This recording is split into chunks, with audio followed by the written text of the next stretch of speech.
Unworthy is a feeling felt by many. Mio Saimori, the daughter of the prestigious Saimori family, is no stranger to this. The clan is known to house a revered bloodline of supernatural users, and yet she had no powers. So when her father remarried after the passing of her sickly mother, she was treated like a servant and forced to marry a vicious man. The story begins with Kaya Saimori throwing her drink and complaining to her older sister, Mio, that the tea she made was too bitter. Mio complicitly apologized. Then, Kaya's mother, Kanako, told Mio to hurry up and brew a new pot. The mother and daughter called Mio a clumsy girl, just like her deceased mother. Berating Mio was an everyday occurrence for the Saimori household. With the lord of the Tatsuishi clan leaving a gift for the servants of the household, Mio overheard some servants talking about her and Kaya coming of age for marriage. After all, Mio was already 19. Continuing her sweeping, Mio was happy to see the youngest Tatsuishi son, Koji, here to greet her. He explained his father came to have a head of family meeting with hers, so that's why he was visiting as well. But really, he actually used that as an excuse to come talk to her. The two went out to the gazebo, where he gave her milk caramel sweets. She enjoyed it, and if there was any way he could make her smile, it was worth the price to him. He wished the two of them could spend time together like this all the time. He wanted to help her. She felt like he was always saving her. However, he accepted his place of being a plain guy who just wanted to always bring her joy. That evening, after dinner, Mio's father told her to make sure she didn't leave the house during the day after tomorrow. In her room, Mio thought about how she was treated like a servant. Her father's request was unnecessary, since she never went outside the boundaries of the house anyway. The day after tomorrow, it was just a normal day of cleaning for Mio. Kaya came in looking for her mother, but of course, she had to come laughing at Mio's expense, telling Mio to go wash her face. Before leaving, Kaya told her older sister to make sure she didn't greet the guests looking like that, calling her the embarrassment of the Saimori family. We later see Koji, and despite Mio complimenting his outfit, he didn't seem too eager today. She didn't know why yet, only hearing he had an important matter to discuss with her father. He took off first, wondering why it had to be this way. Mio was then called for next, and looking in the mirror, she felt she shouldn't get her hopes up. Getting called like this by her father, it surely had to be something bad. It couldn't be a marriage offer with Koji. Entering in meekly, her father wanted to discuss the future of the Saimori family. First, crushing Mio's hopes completely, he's arranged for Koji to marry her younger sister Kaya. Kaya smirked. Mio was heartbroken, but just as shocking, the father had also arranged for Mio to marry and leave the household. She was now engaged to Kyoka, the head of the prestigious Kudo family. Koji was aghast hearing that name, while Kaya teased her sister. She was looking forward to seeing how long Mio would last being that man's wife. But before Mio could object, her father told her to gather her things immediately, as she was about to go to the Kudo house tomorrow. After the meeting ended, Koji saw Mio standing out under the rain. We turned back to earlier at his household, where his father Minoru ordered him to become Kaya's husband all of a sudden. His father told him that Mio was going to be saved, being betrothed to Koji's older brother Kazushi, and thus being sent over to live here at the Tatsuishi household. It had already been arranged, and Koji had no say in the matter. Mio stared at the stump of her mother's cherry tree. Whenever she was feeling down, coming here gave her peace of mind, but now she wouldn't be able to come here anymore. She thanked her mother for always being here and said her goodbyes. Koji came up to her, only apologizing. He was ashamed of his cowardice. In the end, there was nothing he could do. However, Mio told him there was no need to apologize. This was just bad luck. He tried to retort, but she told him it was alright. She might find happiness with whom she marries. She didn't blame anyone. When Koji asked if she resented him, she told him she'd forgotten that feeling a long time ago. He wanted to help her. He wanted to be able to laugh with her like they used to. But before he could admit his feelings for her, Kaya cut him off, and he said nothing more. Mio then thanked him for his kindness until now, and taking off, Kaya smirked, as she usually did at her sister's suffering. As Mio packed her things that night, the head maid brought in a kimono from her father. It was specified that she wear it tomorrow. The maid then explained Kyoka Kudo was rumored to be a cold and merciless man. Every fiancé has run away from him. The maid then noticed Mio's sack of belongings. There was barely anything in it. That's because most of what Mio's mother had left her was thrown away. This was all she had. Staring at the fancy kimono, Mio didn't believe it suited her. The next day, heading out, Mio supposed she finally lost her fond memories as well as a house to call home. She thought back to her childhood, spent chasing after her beloved mother under the cherry tree, and remembered sobbing during her mother's funeral. The tree would eventually wither, and with her father marrying a new wife, the stepmother did not have love for her. Eventually, her sister was born, and she was left behind. Mio took the public transit, remembering the kindness she tried to share with her sister, which was never reciprocated. The scolding she received from her stepmother, her mother's cherry tree that was chopped down. Her memories were filled with pain. Arriving at her destination, she wondered if the Kudo household was really here at such a secluded place. She found the house, thinking it to be much plainer than she imagined. She knocked on the door and was happily greeted by Yuri, a longtime servant of the Kudo family. Mio was taken aback, receiving such warm kindness. Looking down as she usually did, she respectfully introduced herself to her fiancé, who was engrossed in his paperwork. He sighed, asking how long she intended to bow that way, and when she said sorry, he coldly responded he wasn't asking for an apology. Yuri had Mio raise her head, and Mio's eyes widened, seeing the beautiful man. To her, meeting him was like a flower coming out of the snow. Her life that had been shut off started to move forward again. Kyoka Kudo introduced himself as the head, while Mio only marveled at his beauty. Kyoka told her that while she's here, she must absolutely follow his orders. If he commands her to leave, she leaves. If he commands her to die, she dies. However, he wasn't expecting such a complicit, "Yes, sir," as if this woman was so accustomed to yearning for nothing in life. Mio's new life with him started in this quiet fashion. After receiving her new room, Yuri brought up the bad rumors about her young master, all while assuring Mio he was actually kind. Lying in bed that night, Mio noticed the high-grade futon. She thought her fiancé would be more abusive or treat her with contempt. She was even ready to be abruptly thrown out of the house. She had anxiety, knowing that because she was from the Saimori family, Kyoka probably thinks she has supernatural powers. She thought back to the evening her father tested her and her sister to see if they possessed spirit sight. He opened a box, where a spirit walked out, one that frightened Kaya. It blew out the candles approaching her, causing Kaya to jolt back and scream for it to stop. Their father was proud of her abilities, and 6 months later, Kaya was receiving all the praise, seeing more and more, while Mio was set aside because she couldn't see any, even hearing from Kaneko that she was good for nothing.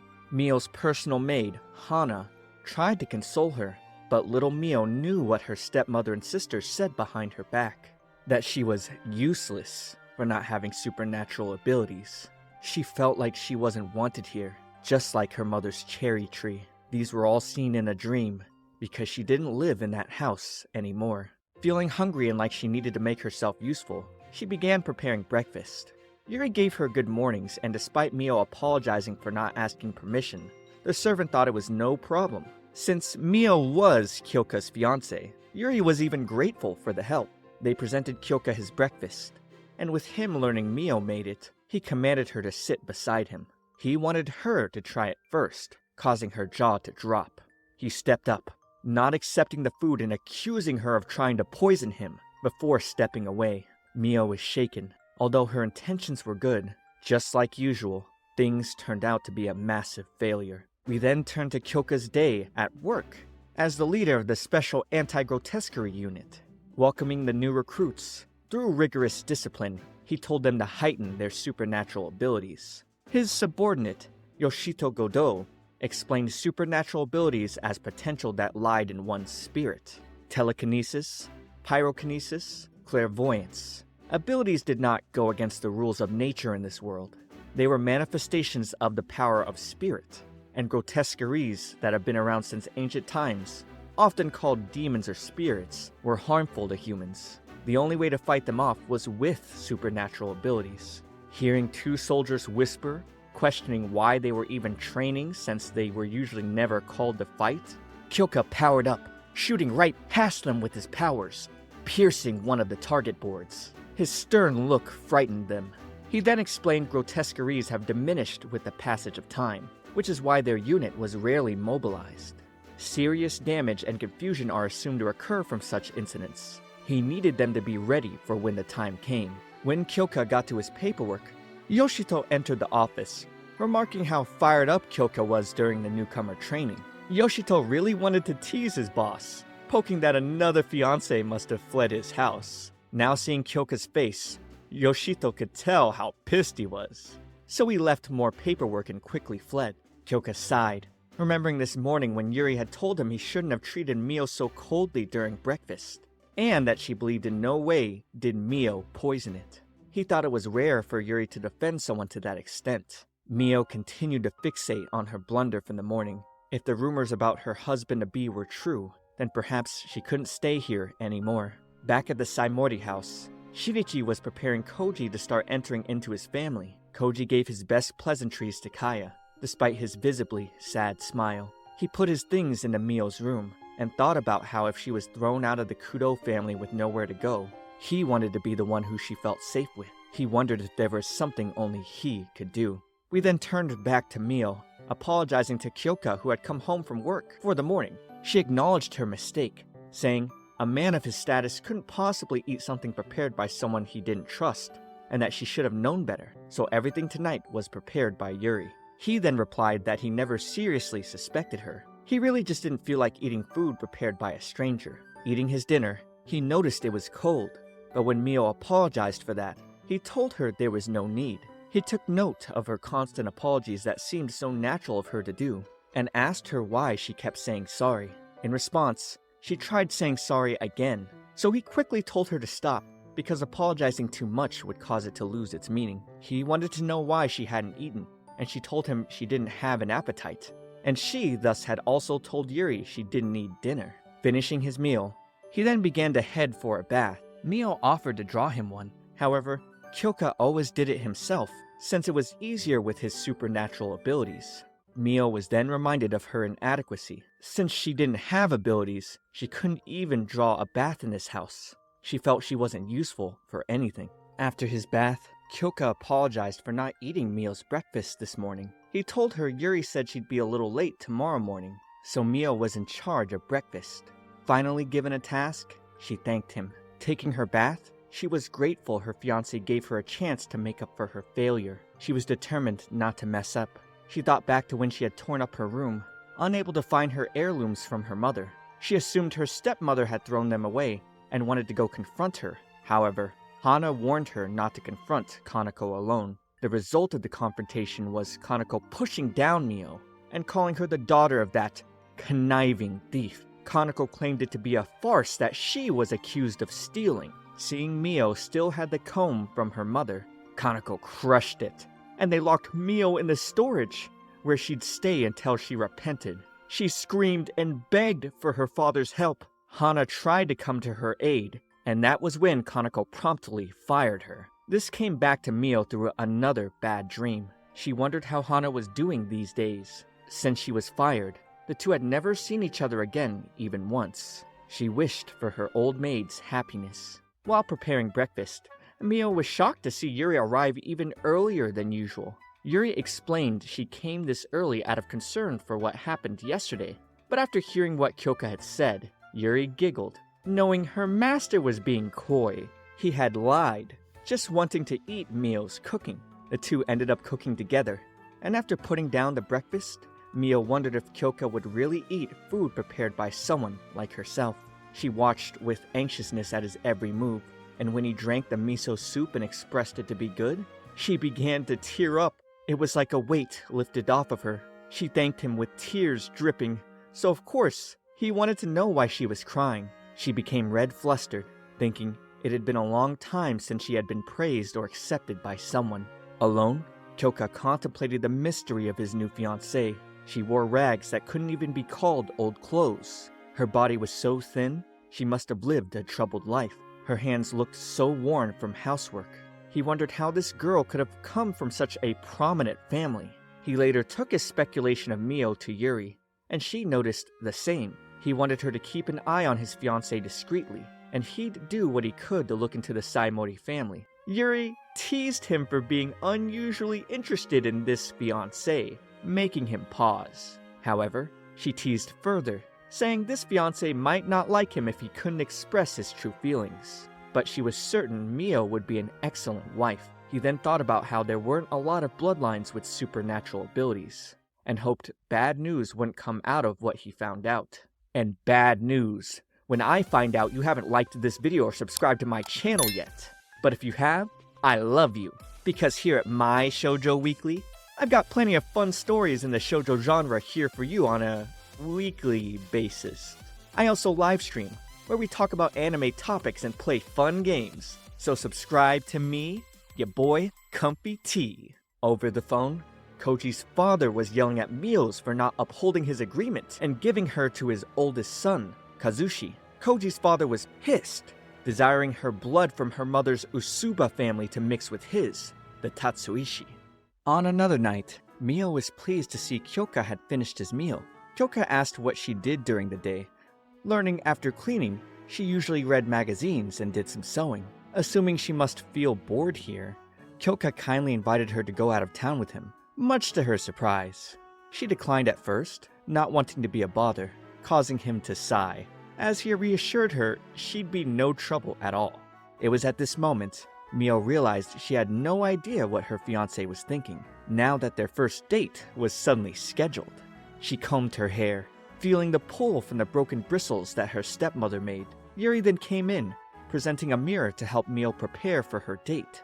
But with Mio seeing her reflection, she self-consciously believed she and Kyoka were ill-matched. Yuri helped Mio's self-esteem by applying makeup on her, and voila! She looked even more like a doll now. Kyoka then called for Mio, and seeing her dolled up, his jaw dropped. He was so caught in a daze, he had to look away to pull himself together. The two rode in the car together, where he explained the day's activities. First, they went to his workplace, where he wanted to safely leave the vehicle before walking into town. But of course, they got caught by Yoshito, who was surprised to see his commander who was supposed to be off duty today. He then smirked seeing Kyoka's new fiancée. Yoshito teased and poked, never having seen one of Kyoka's fiancées before. However, Kyoka did not enjoy the idea of his private life getting poked into, and thus sent his subordinate back to work. Making their way through town, Kyoka asked Mio if there was anywhere she wanted to go. She didn't know how to react to this. She couldn't think of anything she wanted at all. So, Kyoka was considerate, telling her to follow him along. She found herself enjoying the scenery, jolting now at Kyoka and apologizing for getting so distracted. But he told her not to worry. He wanted her to enjoy it to the fullest. He patted her head, pointing her up to look at him, as he warmly told her she wasn't causing any inconvenience and that he wanted her to come into town with him. She accepted, so as he continued walking, she followed behind, now wondering how he could have possibly been rumored to be a cold, merciless man because of how kind he was to her. We turn to Minoru confronting Shinichi once again about not upholding his promise of giving Mio to his oldest son. Shinichi played dumb, explaining the marriage offer from the Kudo family was one he just couldn't refuse. Despite Mio coming from the Yasuba family, Shinichi argued this not being a problem, since she didn't inherit any abilities. But Minoru was pissed, because the Yasuba were known to have absurdly powerful gifts, and even if she didn't inherit any, her children might. He brought up the potential dangers of the Kudo family becoming so powerful that their family's positions would be in danger. Truthfully though, Shinichi had no interest in what happened to Mio. He was more than certain the Kudo family would abandon her after learning she inherited no power. Hearing this, Minoru began hatching his scheme to take Mio. That way, his family could have her. These were all things Kaya tried to listen in on, but couldn't quite hear, so she tried asking one of the servants. She became angry, learning they might be discussing her big sister. However, Koji asked her not to raise her voice so loudly. He attempted to calm her down by inviting her to go shopping downtown. And taking his leave, Kaya speculated he still had feelings for Mio. This all annoyed her. At the Suzushimaya shop, we learned the Kudo family had patroned loyally for years. This place was even known to have made garments for the emperor. Getting greeted, the owner Keiko smiled seeing Mio. Sitting with Kyoka one-on-one, Keiko teased him a little for finding a wife he liked, even though he denied it being a big deal. He had never brought a woman to the shop before, and he thought about how Yuri told him Mio had been sewing her tattered kimono in secret. He then thought about the worn-out clothing, comparing them to ones worn by poor, rural farmers. The only proper one she had was the one she was wearing right now. She hardly had anything as someone who came from a prominent family should. Picking out fabrics, he noticed the pink cherry blossom pattern and imagined Mio in it, thinking it'd be perfect on her. After taking his picks of fabric and jewelry from Keiko, she told him not to ever let go of Mio. She claimed Mio to be a diamond in the rough, with plenty of opportunity to shine. She told him that with his love and wealth, he must polish her and never let her go, and that he'd receive enjoyment of dressing the beautiful woman without hesitation. Later at a sweets shop, Mio enjoyed some treats. Kyoka was surprised due to her lack of expression, and was hoping to see her smile a little. She called him a bit strange in response, but then quickly asked for forgiveness, speaking so brazen for once. However, he did not want her to feel bad. In fact, since they were to be wed, he thought it was better if they were able to say whatever they wanted. He told her he'd be happier if she expressed her honest opinions with him, instead of apologies. What should have been a happy moment quickly filled Mio with anxiety. She assumed he still didn't know about her lack of supernatural ability, and that she must tell him herself. However, she really hoped to stay with him as long as she could, for withholding the truth as long as she needed to, she was willing to accept any punishment later. Later that evening, Kyoka was startled to learn Yuri was still at the house this late. However, she had questions about the box he brought home from Keiko. As Mio attempted to enter her room, she found the box at her door, and opening it was a brand new comb. She quickly ran into Kyoka's room, where he told her to settle down and accept it. Yuri explained a comb as a gift, symbolizing a proposal of marriage. He was asking Mio to marry him personally, even though he denied the idea to Yuri. Yuri was joyous, bringing up Mio's half-broken comb. She knew such a precious gift would make his fiancée happy. He turned back to see Mio smiling at him, a smile he'd been waiting to see that captured his heart. At work one day in his office, Kyoka had someone look into the Saimori family, learning of the grudge Mio's stepmother held. Apparently, Kanako and Shinichi were lovers, but Shinichi's family forced him to marry and have a child with Mio's mother. This is where Kyoka learned Mio didn't have abilities while her younger sister did, most likely leading to Mio's mistreatment in her upbringing. Kyoka now understood Mio had been oppressed by her stepmother and younger sister, and received no love from her father. She had grown up alone. He bet buying a new kimono was not enough to heal the wounds in her heart. The next shocking bit of news for them was learning Mio's mother was from the Usuba family. The two weren't even sure that the clan had really even existed, but from myths, Kyoka knew the family possessed abilities that interfered with the human mind. The informant could not, however, find out how Mio's mother entered into the Saimori family. Taking his leave for the night, Kyoka felt a presence watching him, and quickly set the simple Shikigami ablaze that were spying on him, but now wondered who might be peering into his life. We suddenly see Mio somehow peering into a vision of the past. Her mother, Sumi, begged Shinichi to acknowledge their daughter, but he wouldn't because Mio didn't display even a trace of power. He even told the mother that if they were a normal family with no powers, no tradition to uphold, he would have likely been able to love Mio. But that was not their reality. On the ground, Sumi apologized to her daughter, knowing she herself didn't have much time left. She knew one day, everything would be different for Mio. This was yet another dream that Mio woke up in a sweat from. Later, holding the comb gift she received from Kyoka, Mio told Yuri she wanted to get him a gift as well. With an excited vigor, Yuri handed Mio a guide to handicrafts. That way, she could make something for Kyoka he could use every day. Mio came across a braided cord as her desired choice to make. She decided to get permission from Kyoka to go out to town with Yuri, without disclosing her reason being to get materials for his gift. He was fine with it, but needed to give Mio an important amulet, one he truly needed to have her keep with her at all times. She'd never seen one like it before, and lovingly accepted the sweet gift. At the Tatsuishi residence, after getting alerted Kaya had arrived, Koji's older brother, Kazushi, teased him that his fiancée would get upset with the expression on his face. Kazushi poked at his little brother for being so diligent and obedient. But when Koji tried blaming Kazushi for putting him in this position by playing around all the time, Kazushi used his power to choke Koji, only releasing him once he walked away. Kazushi's criticism of his little brother was that Koji was somehow nice and not nice all at the same time. Downtown at the store, Mio marveled over the potential materials that would make the braided cord Kyoka would wear. Afterwards, making their way along, Yuri mentioned she forgot to get salt since they were out of it. She went off on her own temporarily, leaving Mio to wait for her. But the waiting wouldn't be pleasant with Kaya's voice telling Mio, "Well, well, is that my sister I see?" Mio's anxiety flared up, seeing Kaya standing beside Koji with that same look, as if her little sister were looking down on her. We turned to Kyoka meeting with Shinichi and Kanako at the Saimori residence. The two parents were shocked to hear Kyoka fully intended to marry Mio, and he was here on short notice to lay out the ground rules between the two families.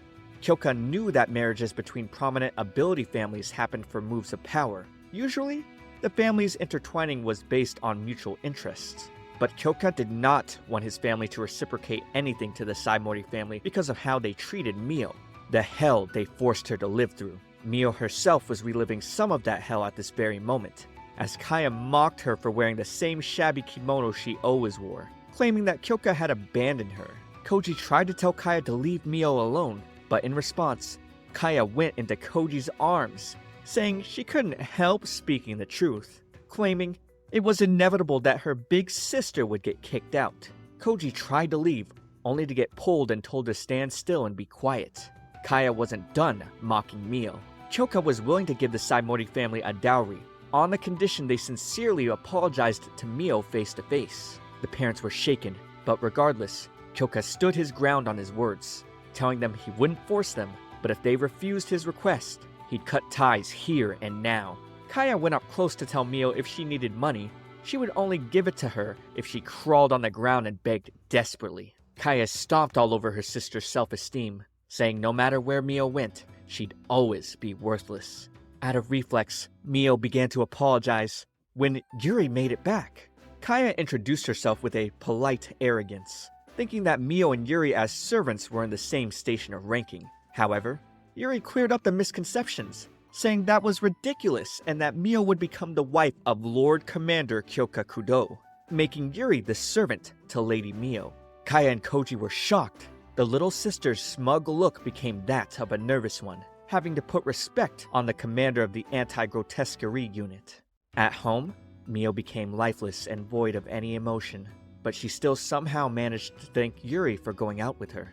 All Mio could think about was how awful she was, and how much she hated herself. With Kaya and Koji making it back home, she was blown away by the beauty of the guest leaving her house, not knowing who he was. When Kyoka returned home, hearing Mio's somber inflections in her voice, he asked if she was alright.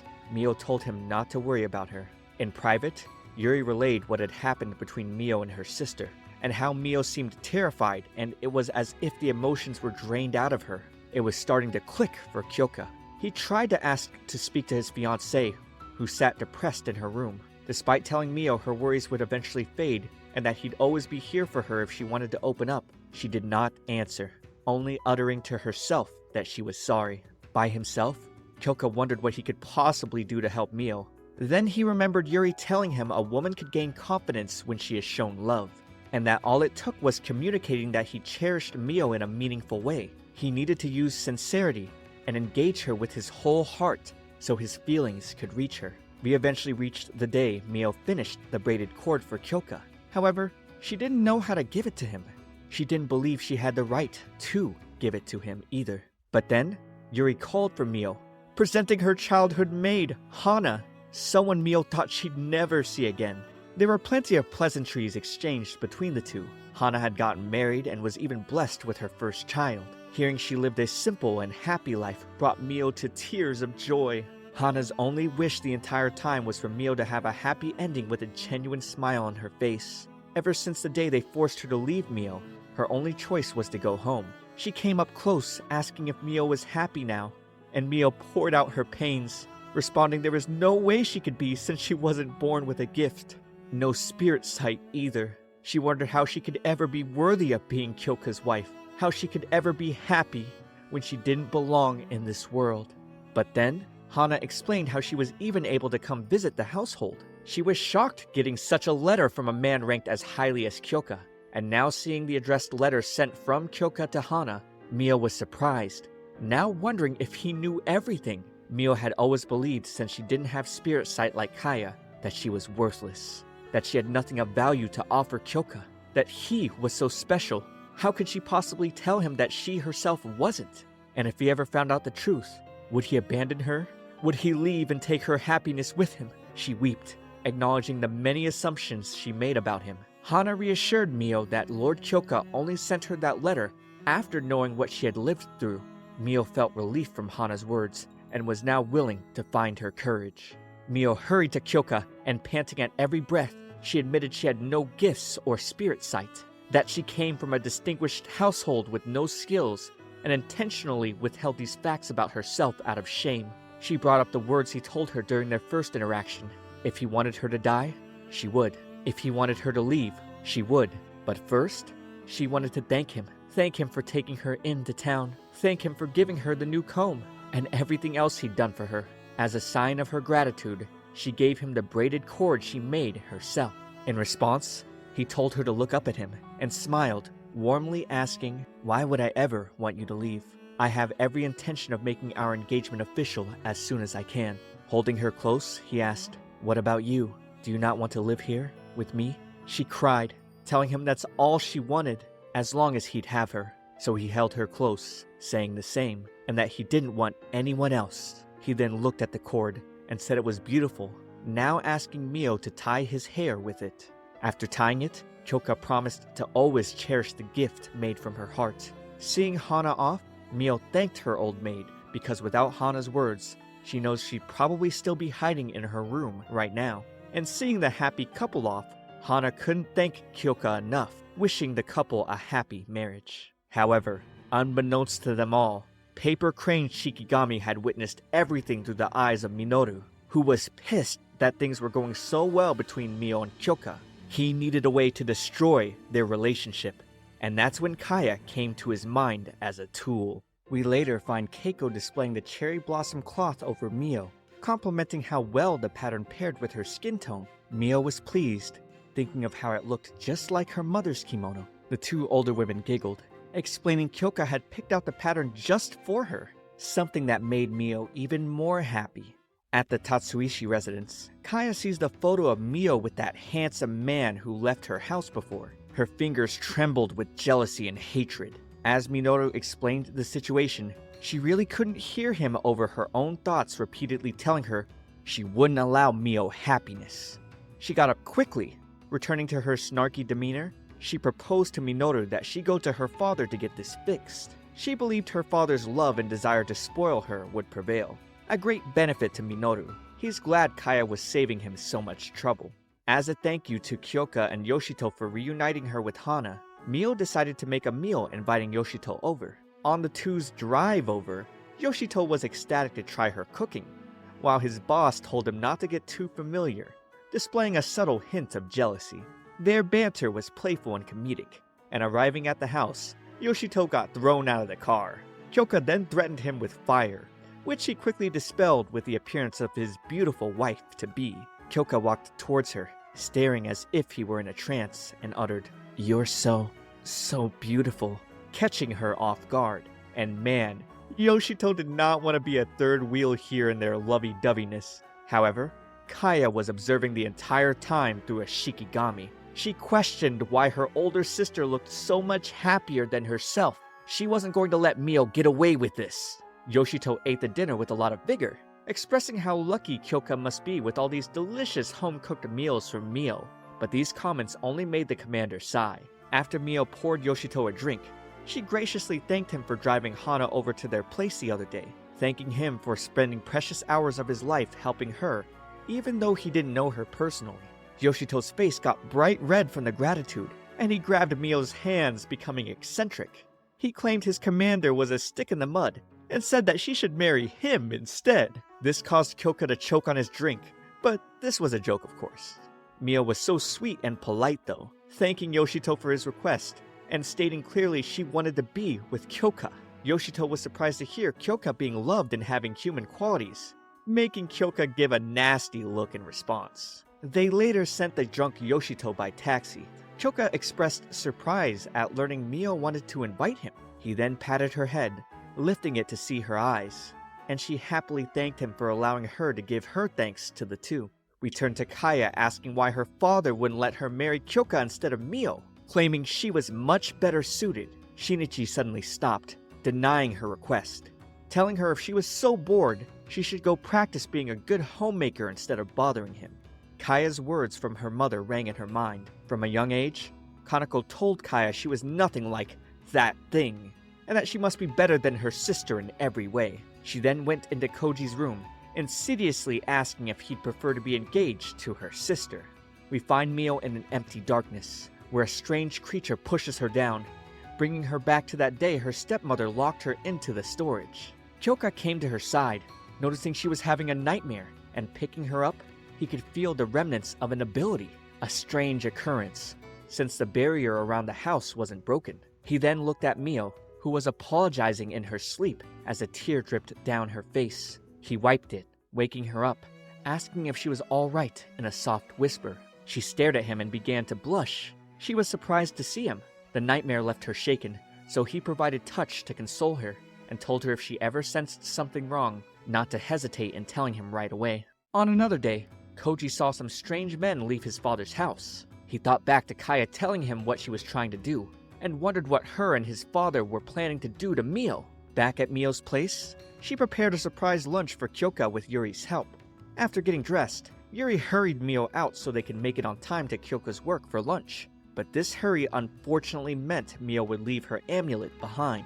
Kyoka entered his father's room, surprised to find Kaya was there. Kaya was, of course, here to swap fiancés with her sister, and she reminded Koji he loved Mio. Hearing their plan was to get Mio to be the one who would agree to an annulment, Koji questioned what they were planning, and horrified in the confidence that his father had in succeeding, Kyoka hurried out of the building to meet Mio and Yuri to accept the surprise lunch. He offered for them to go inside, but Mio declined, not wanting to take up any more of his time. The two women already decided to head home. After he quickly went back to his work, Mio became distressed, realizing she left the amulet at home. The two went back quickly to try to retrieve it, and Mio felt bad. After all, it was a precious amulet given to her by her fiancé. Then suddenly, a car stopped between Mio and Yuri, and out came translucent men who threw Mio into the car and knocked her out right in front of Yuri before speeding away. Kaya explained their plan was to make Mio withdraw her marriage arrangement with Kyoka before she left to take care of her part of the plan. Minoru added he had an obligation to see his lineage thrive and would do whatever it takes. Koji became upset after learning his father knew Mio was getting abused all these years and never lent a hand, all for the Tatsuishi name. He tried to attack with his powers. However, it was clear he was no match for his father, and now felt the crushing weight of his father's lifetime of training. Koji was left defeated and helpless, unable to do anything, all while the father drove off, wishing his youngest son had better talent. Kazushi then arrived at where Koji was, poking at his little brother, before releasing his bindings. Koji was disappointed at himself for failing Mio so many times and being unable to defeat his father. He hated that he kept saying he'd protect her when he couldn't. Kazushi then teased Koji once again, asking why he even tried to challenge their father if he was going to just sit around and feel sorry for himself. This gave Koji the determination he needed to save the woman he loved. At Kyoka's workplace, he was shocked to hear his fiancée had been kidnapped right off the street, and that she had forgotten the amulet which would have protected her. But now hearing the uproar a man was making trying to see him, Koji begged Kyoka to save Mio. Mio woke up, wondering where she was, now screaming for help, realizing she was tied up, and the only ones arriving to answer her calls were her sister and stepmother. Speeding their way there, Kyoka was surprisingly calm, while Koji was frantic. However, Koji knew Mio could be at no other place than the Saimori household. Mio asked why they were doing this to her, only to get Kanako calling her irritating, saying she should have stayed a servant or died in a ditch somewhere.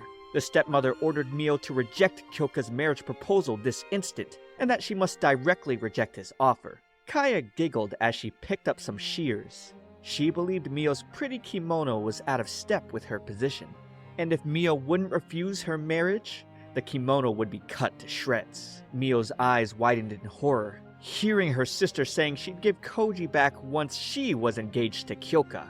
Mio refused, but with the snap of the scissors, Mio squirmed over the damaged kimono her fiancé had bought for her, then stopped once the scissors were at her neck. Mio wondered why this was happening. However, her engagement was the one thing she wouldn't give up. When Kaya began walking away, Mio squeaked out that she couldn't give in to her demands, causing Kaneko to smack her in response. Kaya then cut Mio down, and with her on the ground, Kaya pulled her by the hair to call her a failure, reminding Mio of her lack of supernatural gifts. She told Mio an embarrassment like herself couldn't possibly be Lord Kudo's wife, but still, Mio claimed her place as Kyoka's fiancée, and that she would never give that up. Kaneko got angrier and began smacking Mio repeatedly, telling Mio she owed her for raising her until now. The stepmother called her a nasty child, leaving Mio tattered on the ground. The Mio from the past would have apologized. That's how she used to live. It was easier that way, but she didn't want to give up.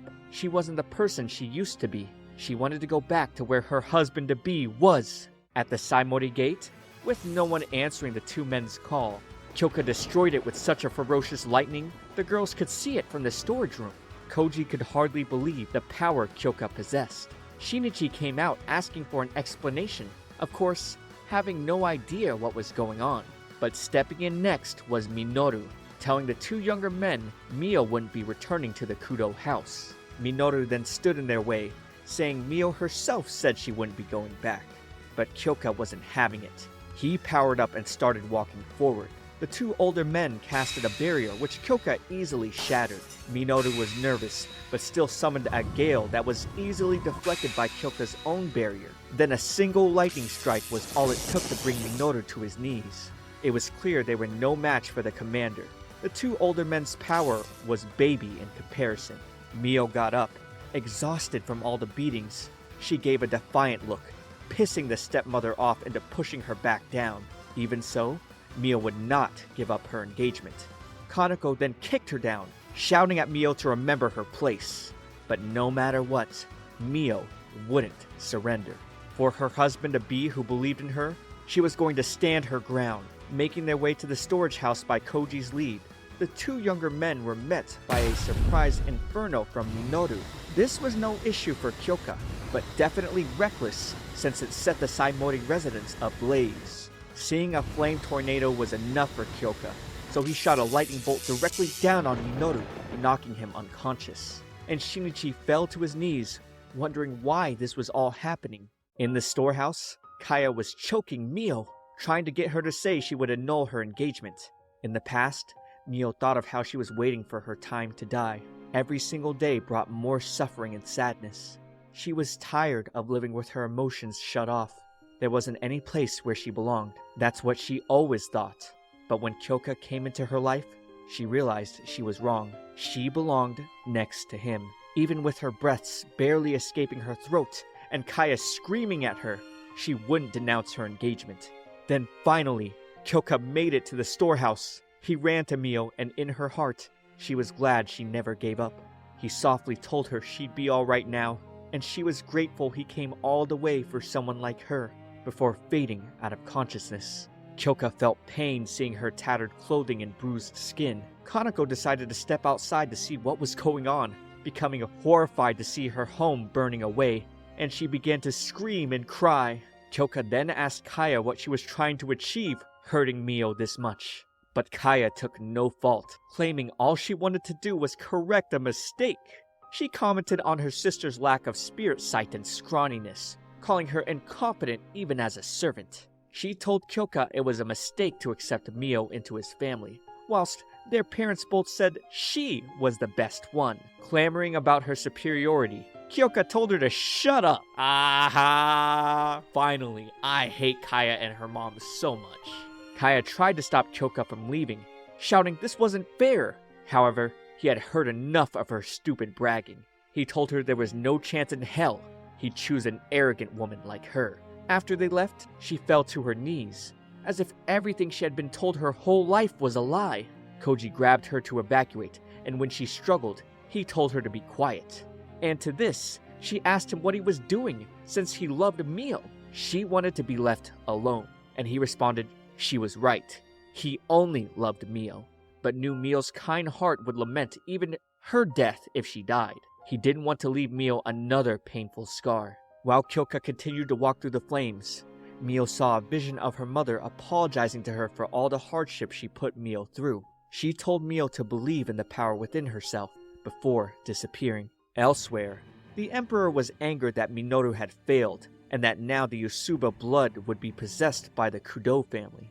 A young man before him begged to be allowed the opportunity to fulfill his family's long-cherished wish. So, with permission, they could commence the plan to crush the Kudo family. Mio eventually woke up to Kyoka by her side. She was still in a great deal of pain, so he lifted her up. She tried to apologize for not being careful enough, but he didn't blame her. He told her none of this was her fault. She thanked him, and then Yuri came in crying out of relief for Mio's safe return. Mio felt great relief, learning everyone from the Saimori house survived unharmed. Kyoka couldn't believe she was still worried about them. Despite everything they put her through, she truly had a kind heart. She was saddened hearing the house burned down, and asked him to take her to see it once again. She was horrified to see the remains of her old home. Having lost the mansion to the fire, her parents let most of the servants go, and were moving to their villa in the countryside. Although it's true the Tatsuishi family caused this to happen, this knowledge was not made public, and they would suffer no legal consequences. But to take responsibility, the eldest son Kazushi would take over as head of the family, and that new head of the family accepted certain restrictions under Kyoka's supervision. Effectively, the Tatsuishi family would be under the Kudo family's command. As a result of this, Kaya was sent alone as a servant to a family known to be very strict, a way to have her experience life outside of the spoiled, sheltered one she lived in. We see Kaya's fiancé Koji telling her they should start a new life from here. He felt strange seeing her pack so few things for their leave. She shouted not to talk down to her, and after he left, she stared in pain looking at the old photo of herself. Mio released a sad sigh, seeing the burnt cherry tree that was planted the day her mother got married. She felt her mother called her here to see it. Touching it, she pulled back, feeling a strange pulse, and before their eyes, the stump dissipated into dust. Kyoka felt terrible, being partially responsible for what had happened. However, Mio told him not to. He saved her, and this made her very happy. Taking their leave, Kyoka began to talk about getting a move on with their marriage procedures. His father had been pressuring him to get married for a while now. Hearing Mio was worried about disappointing his father, Kyoka told her not to worry. If his father gave them trouble, he'd burn him to ashes. Koji met them on their way out, asking to talk to Mio privately. At the gazebo they used to meet at all the time, Mio thanked him for his help. Even though he didn't feel he deserved any credit, he's decided to return to the capital to retrain himself, realizing now how much strength he lacked. He didn't want to be weak anymore, and he was certain Kaya would do her best where she'll be a servant. He wanted to try his best too, to become strong so he could protect who he wanted, when he wanted. He then reminded Mio about that time in the rain, when he was about to say something to her before Kaya stopped him. Mio thought back to that moment where he told her he wanted to save her, where he told her he wanted the two of them to laugh the way they used to. Because she smiled, denying any idea of what he was talking about. He was hurt by this, knowing the woman he loved no longer loved him, but accepted it wholly. He played it off as well and happily took his leave, desiring to strive for better. The engagement procedure was simple. The two lovers only needed to write their names on a form, and in the end, the engagement ceremony was not held by the two families. Now, they were officially engaged, and soon, Mio would become Mrs. Kudo. The idea flustered her. Times were finally joyous. Later, Kyoka's older sister Hazuki makes an appearance. A few nights ago, Mio had told Kyoka she wanted to redo lessons and being a proper lady. Seeing her blush at him, he decided to check her temperature, and she assured him she was fine. He accepted the idea of her getting lessons, and knew the perfect person who had too much leisure time on their hands for the job. We turn back to the present, and see Hazuki excited to see Yuri again after all these years. However, Kyoka sighed, seeing his carefree sister hadn't changed one bit. After they all sat down, Hazuki scolded Kyoka for not telling Mio she was brought here for her lady training. Hazuki apologized on behalf of her brother, who in her words always seemed to neglect explanations. But either way, she was more than happy to take responsibility for turning her sister-in-law into a refined lady. Outside, Hazuki admired the Tenjiku botan, also known as the dahlia flower. She ushered Mio to come over, asking what her favorite flower was. Mio wasn't too familiar with flower names, and hunching down, her hand went towards some weeds called Asiatic dayflowers. Mio was surprised to learn even weeds had names. So Hazuki explained that no matter how small, all flowers were named something. They were all beautiful. Dayflowers only remained open until around noon, but stood tall and bloomed proudly. Hazuki believed all flowers were beautiful for trying their hardest to bloom for the limited time they had. She thought of herself and Mio as the same, and told her they should try their best to live beautifully for the limited time they had. The first step was reading Hazuki's book collection for homemaking, and passing by, Yuri giggled at Kyoka, who was trying to eavesdrop on them. We learned Hazuki was actually divorced, but she graduated from girls' school and had taken tons of lessons. Mio was so grateful that Hazuki came, and Hazuki in response thought Mio was so cute. Hazuki asked Kyoka if she could take Mio home with her, to which he sternly declined. So the older sister teased him, saying he would be so lonely without his wife-to-be, making him flustered. Hazuki then gave Mio a goal to complete her training within 2 months. That way, she could come to a party and test her skills. Mio wanted to become a splendid lady like Hazuki. She wanted to be a wife deserving of her husband. That evening, Kyoka suddenly woke up, sensing supernatural abilities. He hurried to Mio's room, finding her suffering from a nightmare, so he held her hand and calmed her down. Another nightmare, and the remnants of supernatural ability he felt before.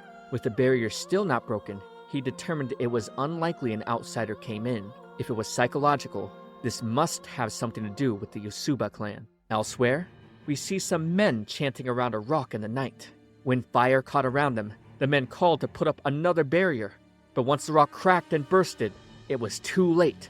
The monsters from within were unleashed. At work, Kyoka met with Major General Masashi Kaito. Apparently the son of the Emperor Takahito had received a revelation, and the general was to meet with him soon. Kyoka was horrified to hear there was a grave break-in where monsters escaped. There was a tomb deep in the Forbidden Land, a burial ground for gift users, referred to as the Grave. It was here that vengeful spirits of the supernaturally gifted transformed into grotesqueries. To prevent their escape, they were sealed away. Their escape would create an unprecedented crisis for everyone in the imperial capital. The big question was, who would unseal the grave? Meeting with Kazushi on their way, Kyoka scolded the man for dressing so casually when they were to meet Prince Takahito. However, Kazushi argued it didn't matter for him since he wasn't military. Despite his easygoing demeanor earlier, Kazushi in front of the prince was serious, apologizing for the disgrace his father committed to the Tatsuishi name. The prince then forgave the Tatsuishi on behalf of his father. They then got to the prince's ability, Revelation. He saw that from the realm of the dead, a never-ending night would come. There would be a battle soon. Danger was already approaching the capital. Before the three took their leave, the prince stopped Kyoka to tell him he had a revelation about his engagement. Things would be difficult for Kyoka and his fiancée soon. We turned to Mio practicing her posture with Hazuki, and showing her smile, Mio was certainly awkward. So, Hazuki told Mio a funny story involving Kyoka eating pickles, aiming to find Mio's natural smile just like when she laughed. Next was practice moving in a dress, much different than in a kimono. And again, Mio was a little off. She needed to work on her Western table manners as well. Mio could tell Hazuki was a real proper lady, and she herself improved a little every day. Kyoka's mind was filled with worry, knowing something was going to happen to Mio based on the prince's revelation. He remembered discovering Mio's mother's background from the Yosuba family. The family's powers were considered exceptional and often seen as a threat. They possessed the ability to read minds, look into one's memories, and even enter another's dreams while they sleep. He wondered if Mio's nightmares were linked to someone from the Yosuba. He met privately with the informant from earlier, who he sent this time to dig up whatever he could on the Yosuba. However, there wasn't a single record or document in the family's name. The single thread to them was Mio's mother. Sumi was the only Yosuba the records mentioned. On another day, a man from the ministry of the imperial household arrived at Kyoka's workplace. Kyoka met with the messenger named Arata Tsuruki. Arata had apparently heard of Kyoka already. The ladies spoke pretty ill of him, calling Kyoka an unapproachable frozen tundra. Arata opened his briefcase to give his report on the grave, bringing up that a multitude of suspicious men collapsed near the scene of the crime. Kyoka felt strange about receiving this info, since the ministry did not usually disclose classified details so easily, but now learned of the danger lurking since only 20% of the grotesqueries had been retrieved. Kyoka then spoke exactly what was on his mind, that Arata was not from the ministry of the imperial household, and Arata confirmed, saying instead that he had a long relationship with the ministry, but most people know him for running the Tsuruki Trading Company, and that his work mostly involved researching and handling negotiations. Now Kyoka understood. The ministry had employed the Tsuruki Company to handle negotiations since they were swamped, and the two ended their meeting with a handshake. Later in the evening, the anti-grotesquerie unit went up to the mountains to examine the gravesite. In tents at the bottom of the mountain, Kazushi and the general were examining unconscious men, who were likely the perpetrators of the unsealing. All the men from the gravesite were found in this state, and no one had any idea of why they were like this. Kazushi figured it must be a curse from the grotesquerie, and he had the ability to unseal curses placed by living beings, but had never worked on curses from the dead. Going further in, Kyoka thought the forest was too quiet, as if the sound of it just vanished. As Kazushi tried to lift the curse, he pulled back, seeing the horrifying monsters. It was more than he could handle. The grotesqueries quickly surrounded the unit, while Mio found herself in a strange place, with black hands grabbing at her. While Kyoka was doing battle with the monsters, Mio woke up, face dripping tears, and by sunrise, the unit was victorious. During daytime, Mio was downtown with Hazuki and Yuri, but restless from the lack of sleep. Hazuki told Mio there was no need to overdo things, so she ushered her home. Then, a boy accidentally knocked Mio's pouch down, and when she went to pick it up, Mio began to fall from exhaustion, getting picked up by who she thought was Kyoka. But in reality, it was Arata? And he knew her name already? Realizing what had happened, Mio quickly got up and apologized. With the two parties taking their leave, Arata kept his eyes on her, noting her to be very special. Hearing what happened, Kyoka returned as quick as he could, panting. Seeing Mio was already sleeping, he and his sister discussed the nightmares possibly caused by someone from the Yusuba family. The other theory he speculated on is that perhaps her Yusuba blood was harming her. Regardless, Mio knew nothing of her family's past since her mother died when she was young, and also, he doubted she'd even talk if they asked her. Mio seemed to be hiding her feelings more than ever these days. Elsewhere, we see a simple cart vendor and his dog traveling in the night.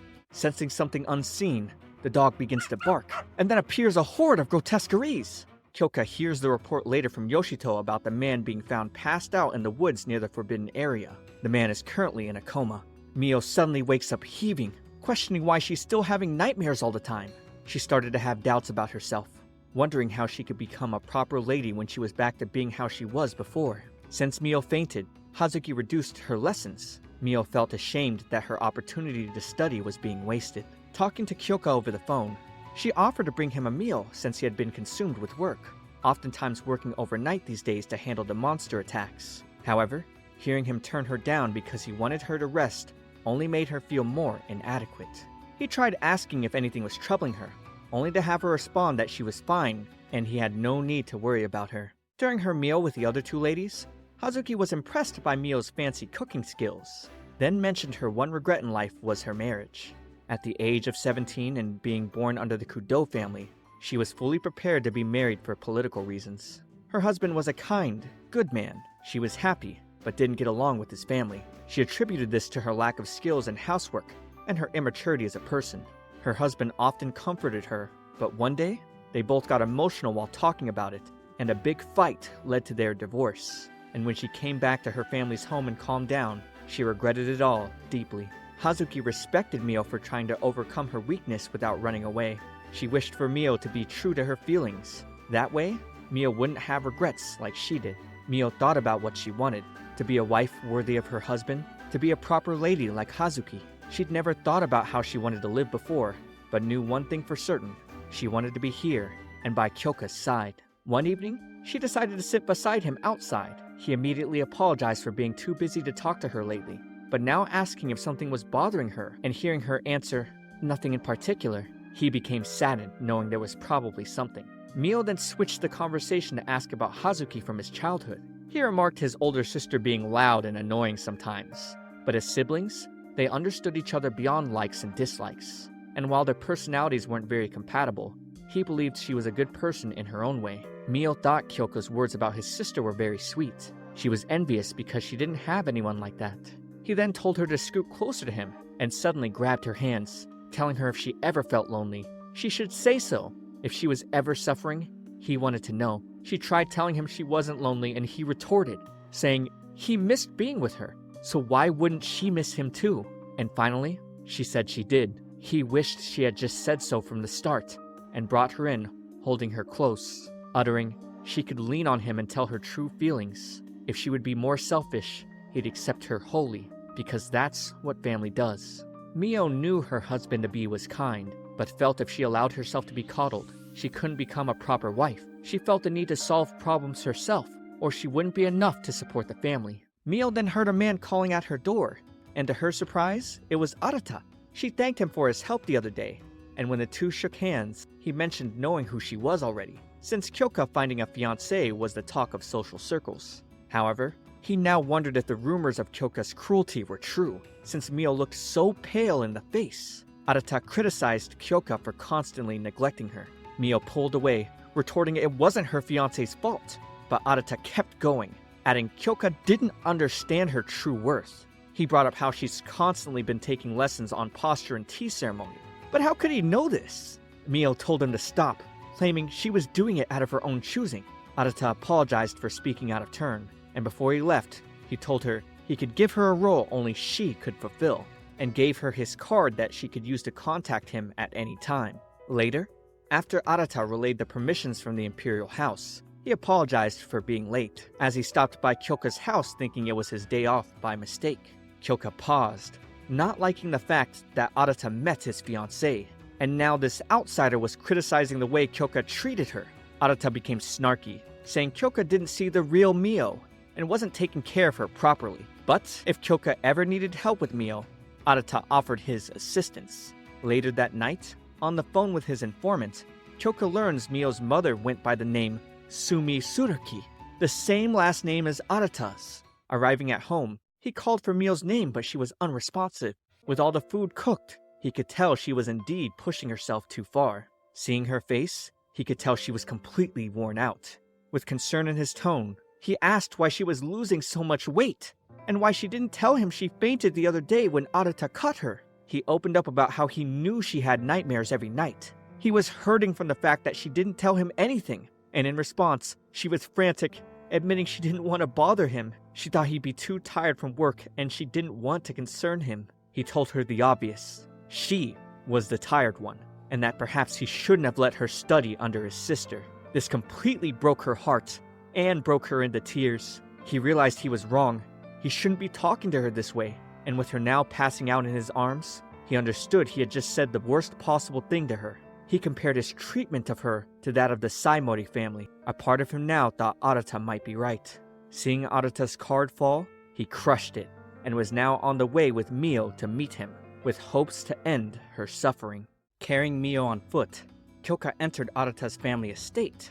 Mio woke up, telling her fiancé she was fine and she could walk on her own, and placing her down, he still had great concern in his heart. Making it to the house, Kyoka was astonished to see a cherry blossom tree blooming midsummer, and strangely, Mio felt like she'd seen it before. With Arata meeting them now, he welcomed the two to the Usuba estate, and we learn his true name is Arata Usuba. Tsuruki was his pseudonym. He was actually Mio's cousin, and knew the two were here to stop her from having nightmares. We learn further the nightmares were caused not just by her blood, but her own supernatural ability, one that was extremely dangerous and powerful. Mio thought this was impossible because she didn't have spirit sight, and normally, she'd be right, since that signified for the average user whether or not they had powers. But that was not the case for the Usuba clan. Yoshiro Usuba, their grandfather, confirmed this, also remarking how much Mio resembled her mother, Sumi. Inside, Mio's body felt lighter because of the Usuba barrier around the house. If she remained here, she'd be back in good health in no time. leaving would mean the nightmares would start once again. There was a way to stop the nightmares altogether. However, Yoshiro laid out one condition. He wanted Kyoka to turn Mio over to them. The couple was shocked, but Yoshiro elaborated that her existence was worth more to their family than anything. When Kyoka questioned why now after all this time, Yoshiro responded it was because they didn't think she'd develop an ability. But recently, they noticed she had, and the ability was rare even amongst their clan. Mio had what's known as dream sight, the ability to intervene in people's dreams.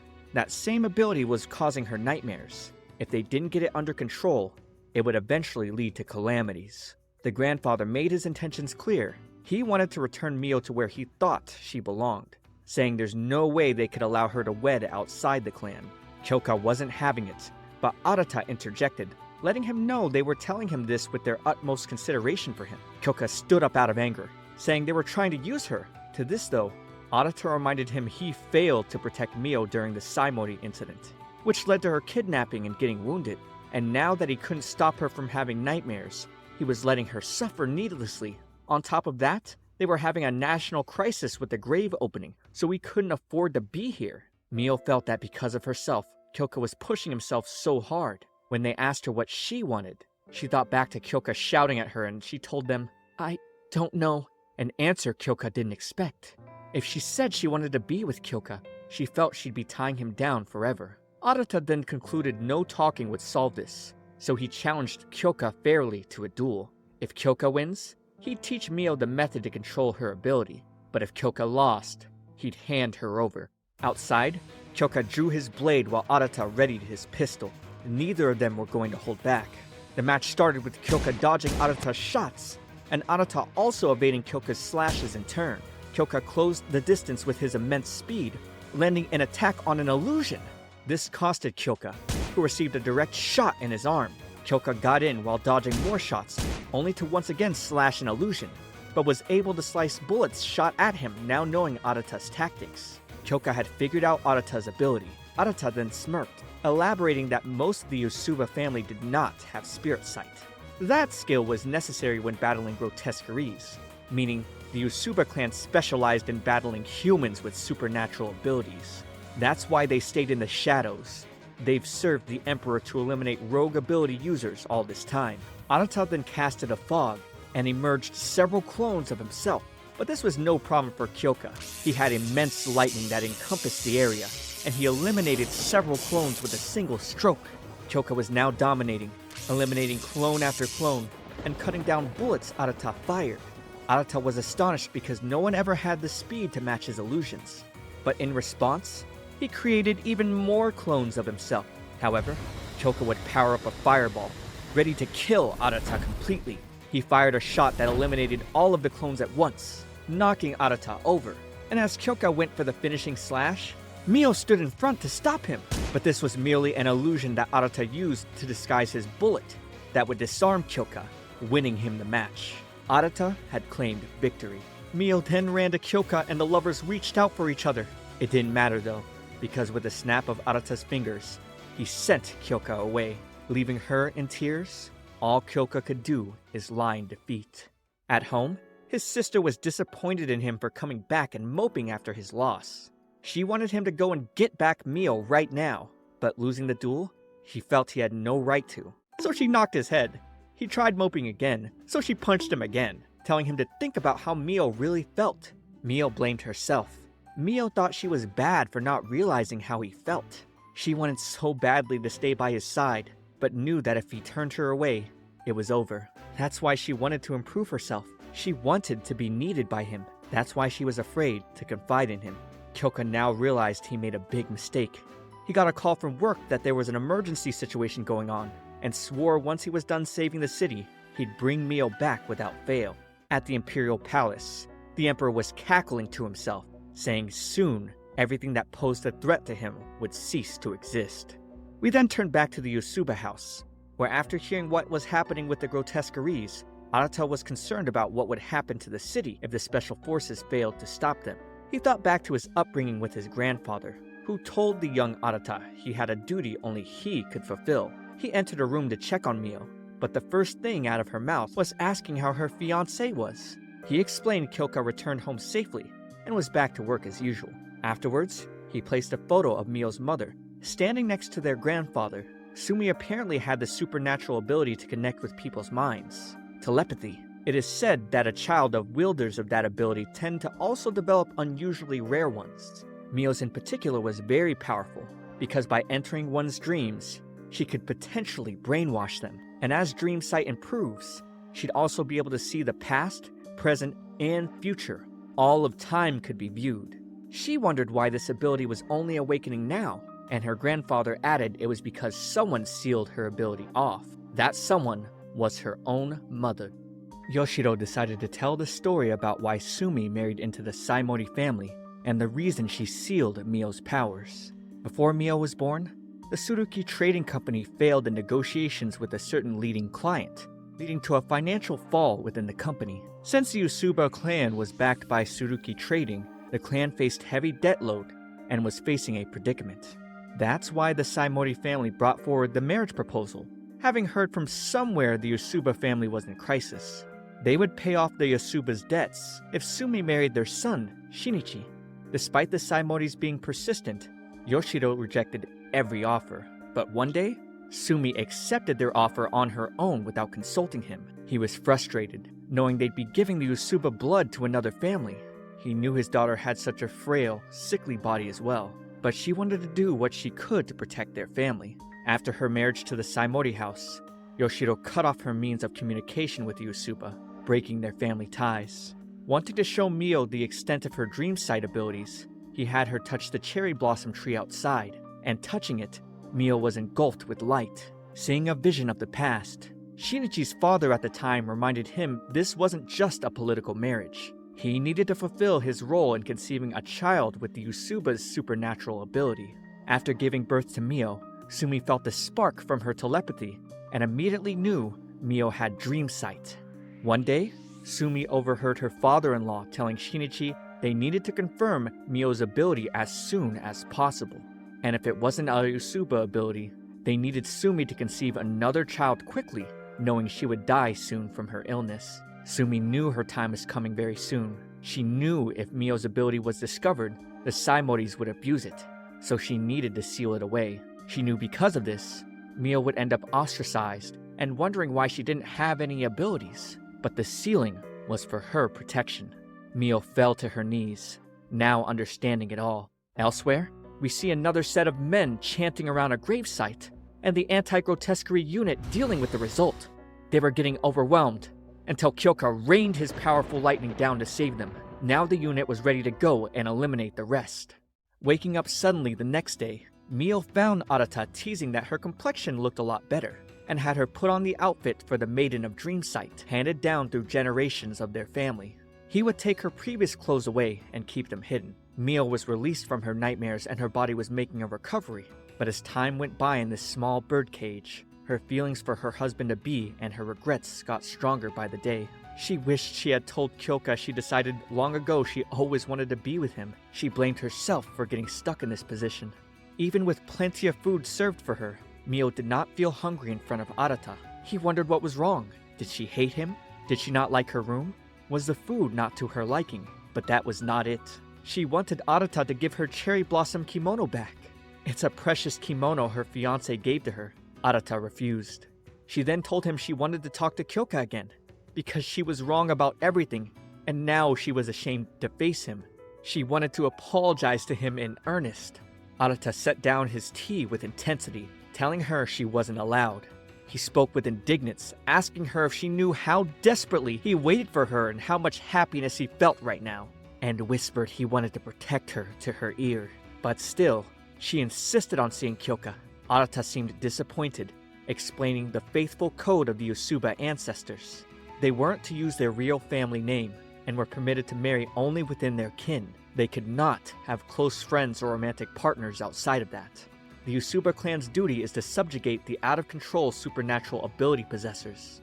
But he has never been asked to do it once since he was born. He felt empty having to adhere to a code that meant nothing. All he wanted was to finally fulfill his role. When a Maiden of Dreamsight appears, a member of the family with supernatural abilities is chosen to protect the maiden with their life.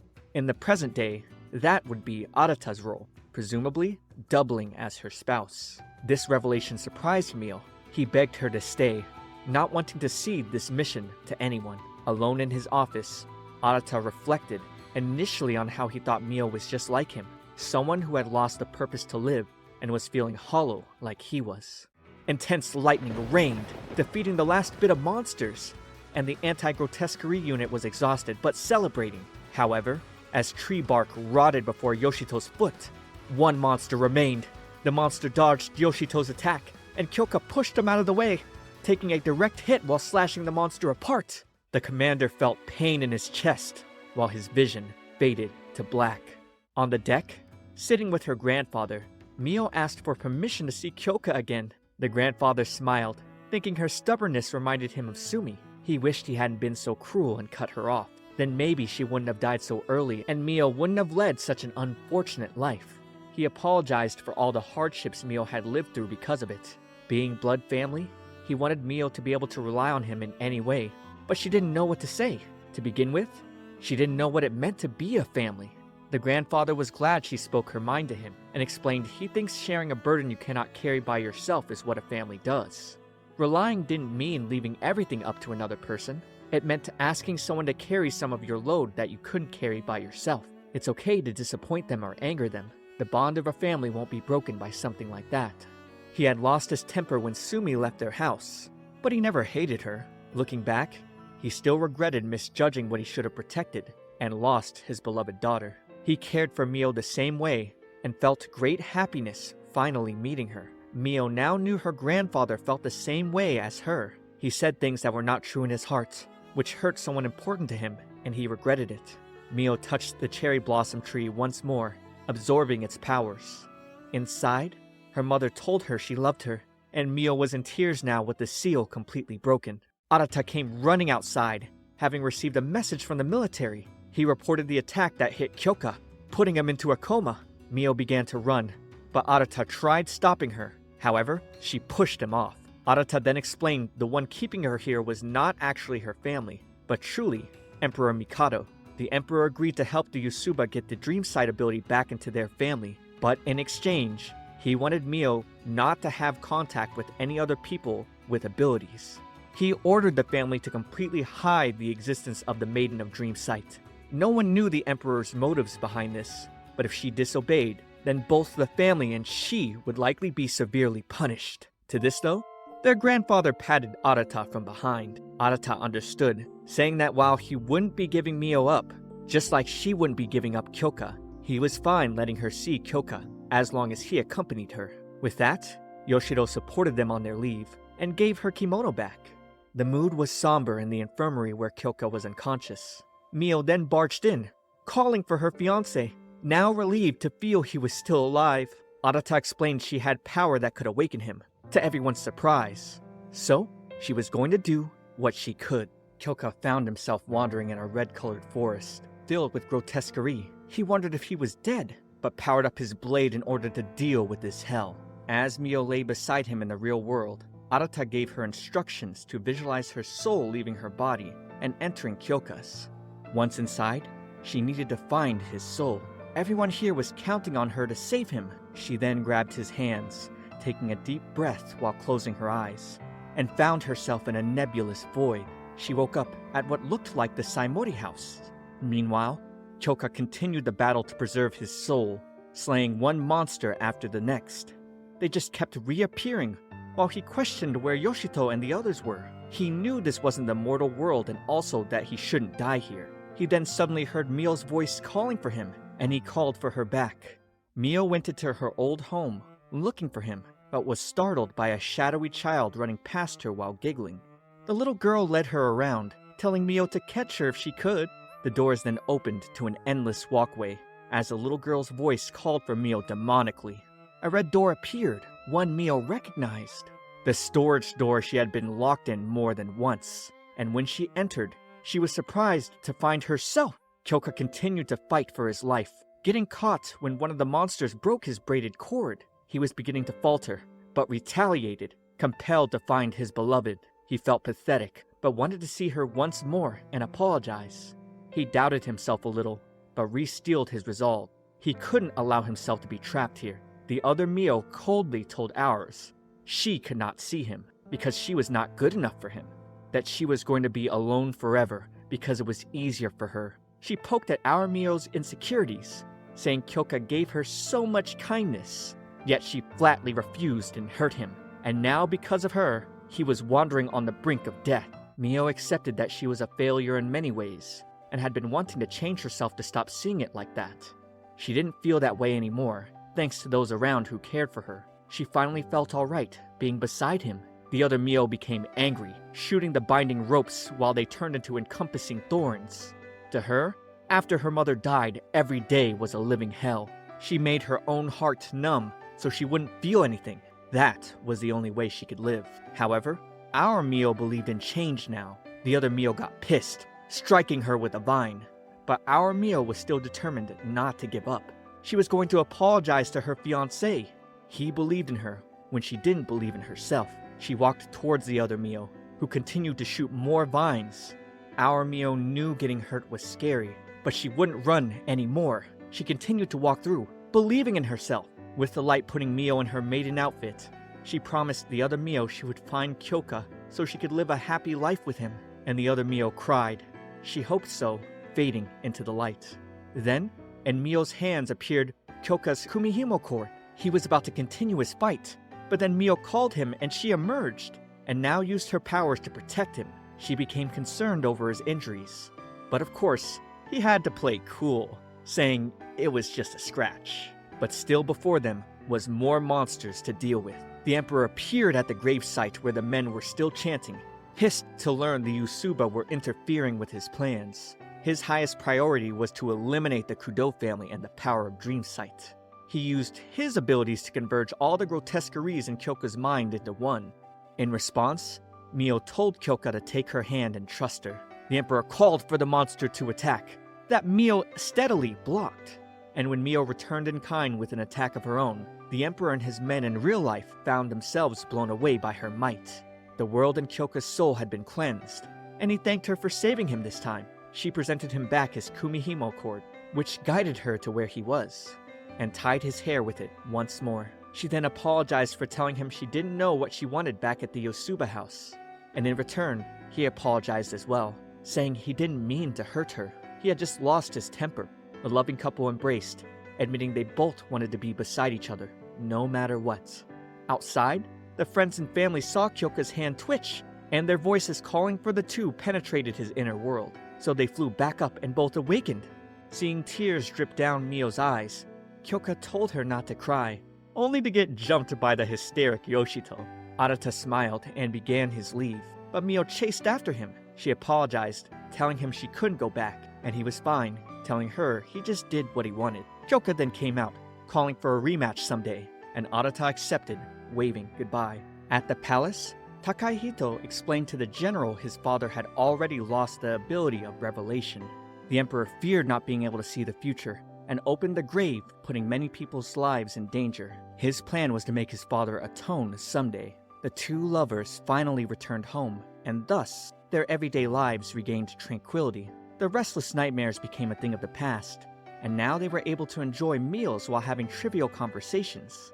These days were Mio's happiest. Several days later, Mio was finally able to try out her skills she learned from Hazuki.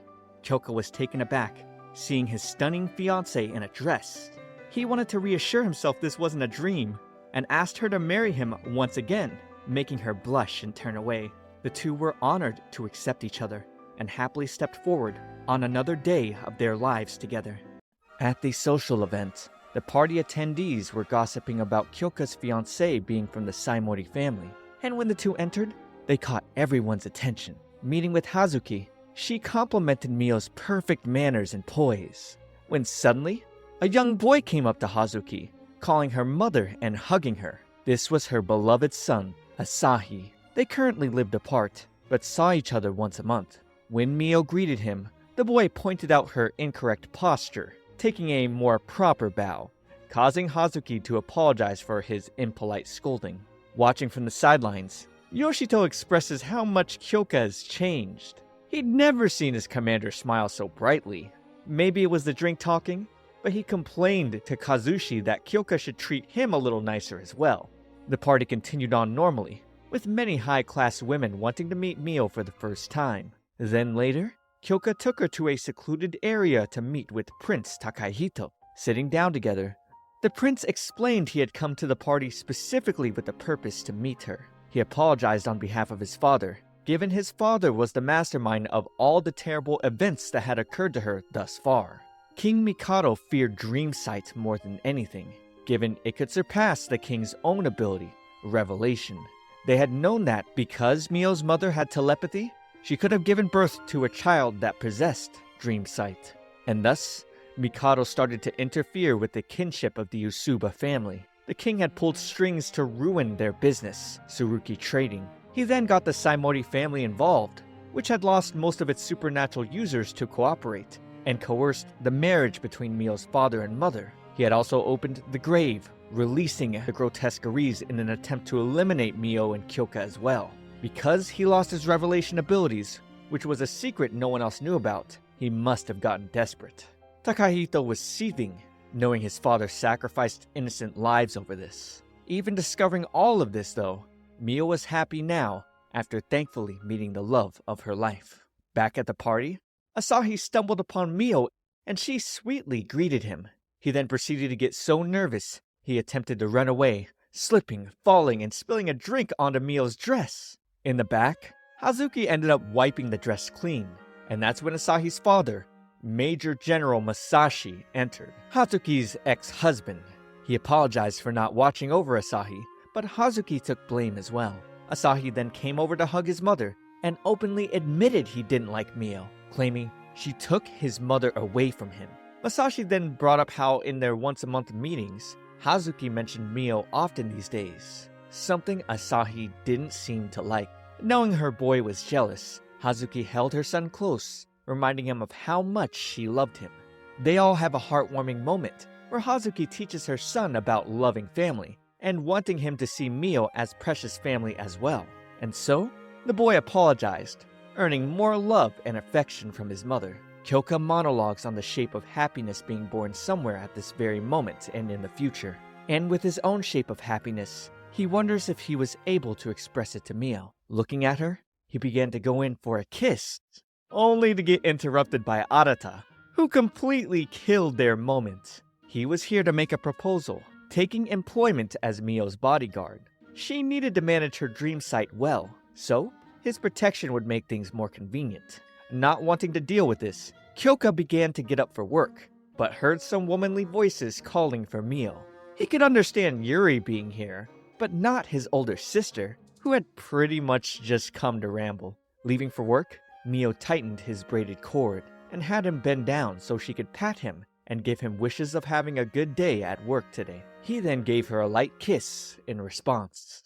Under the summer sun, Mio experienced a gentle, balmy breeze, but in autumn, she felt a dark and chilly dusk, and now saw a vision of Kyoka apologizing to her, waking up in a panting sweat from the dream. She asked Arata during breakfast if the vision was her dream sight acting up again, but he assured her it wasn't. Kyoka believed as she fortified her training to use her ability, the meaning of her dreams may become more clear. The meaning of her dreams was never something she considered, but she was the only person in the world with dream sight. While out shopping together, Kyoka and his sister began to argue. That's when Mio suddenly sensed the glances of a mysterious man, and this frightened her. She was suddenly met with the touch of a familiar-looking man, who suddenly started coughing. Kyoka pulled his fiancée away, telling his father to be on his best behavior. The father explained he had come to invite them to the Kudo villa, where he and his wife lived. Sitting down for tea, Tadakiyo expressed wishing to have met Mio much sooner, given he had a hand in her marriage arrangement with his son. But Kyoka refused to bring her to his parents then and now. The father then brought out a notice of grotesqueries appearing around his house as of late. Something had caught the father's attention, and he wanted Kyoka to look into it specifically. Kyoka then quickly set down his tea, noticing a crane familiar was coming towards him. Despite him initially wanting to refuse his father's request, it seems Prince Takahito himself wanted Kyoka to look into things. And so, Mio and Kyoka would indeed be traveling to the villa together. Riding the train, Kyoka urged Mio to relax. Easier said than done, considering before she met him, she had never left the house. She feared the Kudo family would get angry with her when they realized she was such an ignorant girl who was marrying into their bloodline. When they learned she didn't even go to girls' school, would they be disappointed? She took a deep breath to calm herself. Kyoka thought back to his mission assignment from Masashi. Nearing his father's house was a demon sighting. There had been a number of demon sightings around the imperial capital. Kyoka's goal was to investigate these demons and determine if there was any connection between them and the suspicious outsider who also roamed around the same areas. Departing from the train station, they were met by Kyoka's family head staff of butlers, Sasaki, who greeted Kyoka as Master Scion and Mio as young mistress. Sasaki chauffeured them to the family estate, where they were then greeted by the staff and Kyoka's father. Kyoka didn't seem too positive about his mother nowhere to be found, so the loving father called out to his honey, calling her sugar pie, cookie, apple of his eye, his cutest Fuyu. And as she came down, she replied she'd never play along with his saccharine drivel.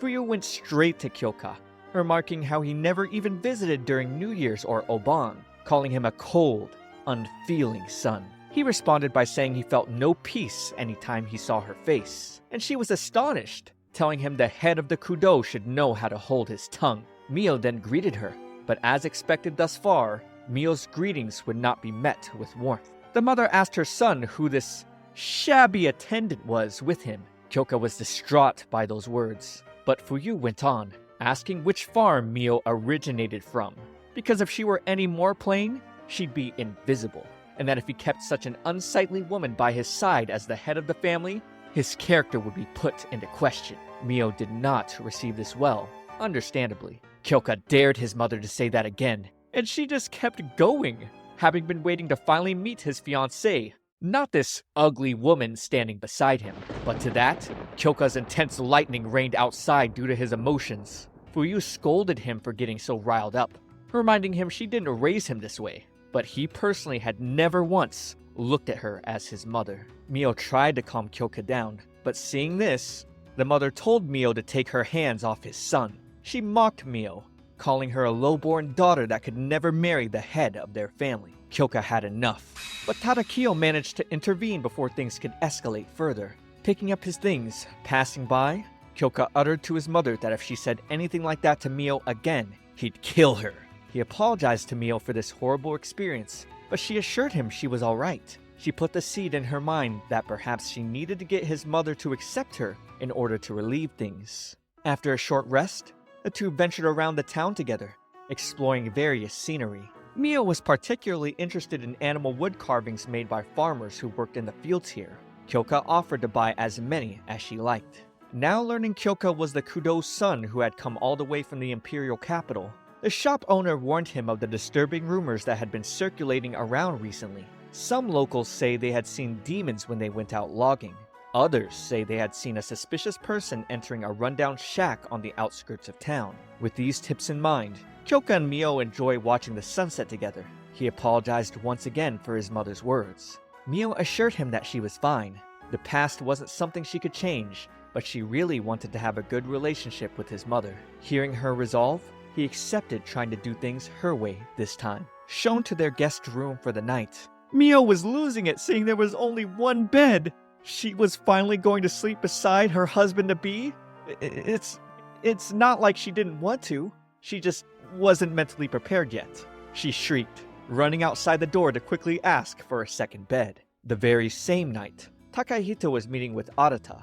The prince had abolished the Usuba house rules, and now the family was working towards building a new Usuba legacy for the future, with Arata as the new head. Things would not be at peace though, as the prince told both Arata and Masashi to prepare themselves. The capital would soon be shaken by the blood of the Usuba, and that everything rested upon Mio, the dream sight maiden. The prince did not know exactly what was to come, but knew a calamity was approaching. In the morning, Mio caressed one of the wooden dolls Kyoka had bought for her. Looking at her guest room bed, she was reminded of him telling her they could just sleep together. She then got startled by a knock at her door, with a message from one of the maids telling her Fuyu had called for her. Mio knew she had told Kyoka to watch over her, but she still felt nervous. Upon entering, Mio couldn't help but notice the beautiful jewelry and decorations that adorned Fuyu's room. Fuyu simply pointed towards the clothing set out, wanting Mio to put it on at once.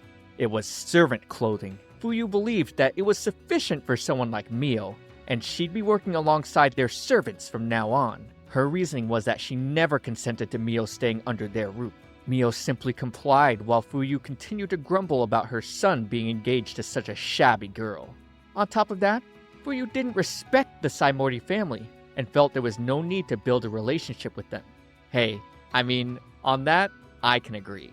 But I can't agree with her telling Mio she was unfit for the Kudo family and was to work here to the bone. Nae, the head maid, was a bit concerned, considering how Kyoka might respond to hearing this. Despite this, Mio was still compliant, pleasing the mother-in-law-to-be. While surveying the area, Kyoka remembered there being no folklore in this area involving demons growing up, which meant that any demons found in this region were unlikely to have come about naturally.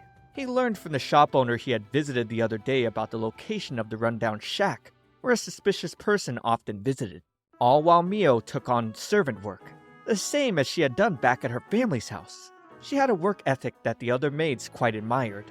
Fuyu was not happy to learn that Mio wasn't already in the midst of packing her bags and returning home. She was astonished to see Mio working so hard and earnestly. She tried to insult Mio's work, calling her a servant who groveled on her knees. But still, Mio replied she'd continue to work hard, and even though Fuyu was telling her to leave, she knew her husband-to-be wanted her to be here. She had no intentions of ever giving up. Fuyu thought back to when Kyoka had told her he never thought of her as a mother, and was about to use that rage to strike Mio. But luckily, Tadakio stopped her. He would not allow even his beloved wife to do such a terrible thing. While being taken away, Fuyu continued to tell Mio she'd never be fit for the Kudo name. Then, to Mio's surprise, one of the maids apologized to her. This maid thought that with Mio being the daughter of a prominent family, that Mio wouldn't know how to clean well. All of the servants were moved with admiration. They believed that one day, Fuyu would recognize her. Even Nae could recognize why Kyoka had chosen Mio to be his wife. Mio was thankful for their words. Reaching the dilapidated home, Kyoka entered, proceeding with slight trepidation. He took notice of chemical beakers and test tubes. But what really caught his eye was a strange noise coming from beneath a covered cage. Lifting the covering, he pulled back, seeing an extremely feral rat that only led to more questions for him. But now seeing a larger cage with a particular insignia on it, he was in disbelief. He remembered the symbol was from an unknown cult during his unit briefing. Masashi called it offensive. Beyond the fact that the symbol was an inverted sake cup, it also contained sacred sakaki trees on fire. This insignia was a clear rebellion against the emperor. Kyoka surmised it must be the new religious group that's behind all of this. The government had been trying to gather information on this cult, but most of their activities were still shrouded in mystery. Staring at the symbol now, he uttered it was as if someone placed it here with the clear intention of it being found. He then got startled seeing a man near the staircase who suddenly appeared.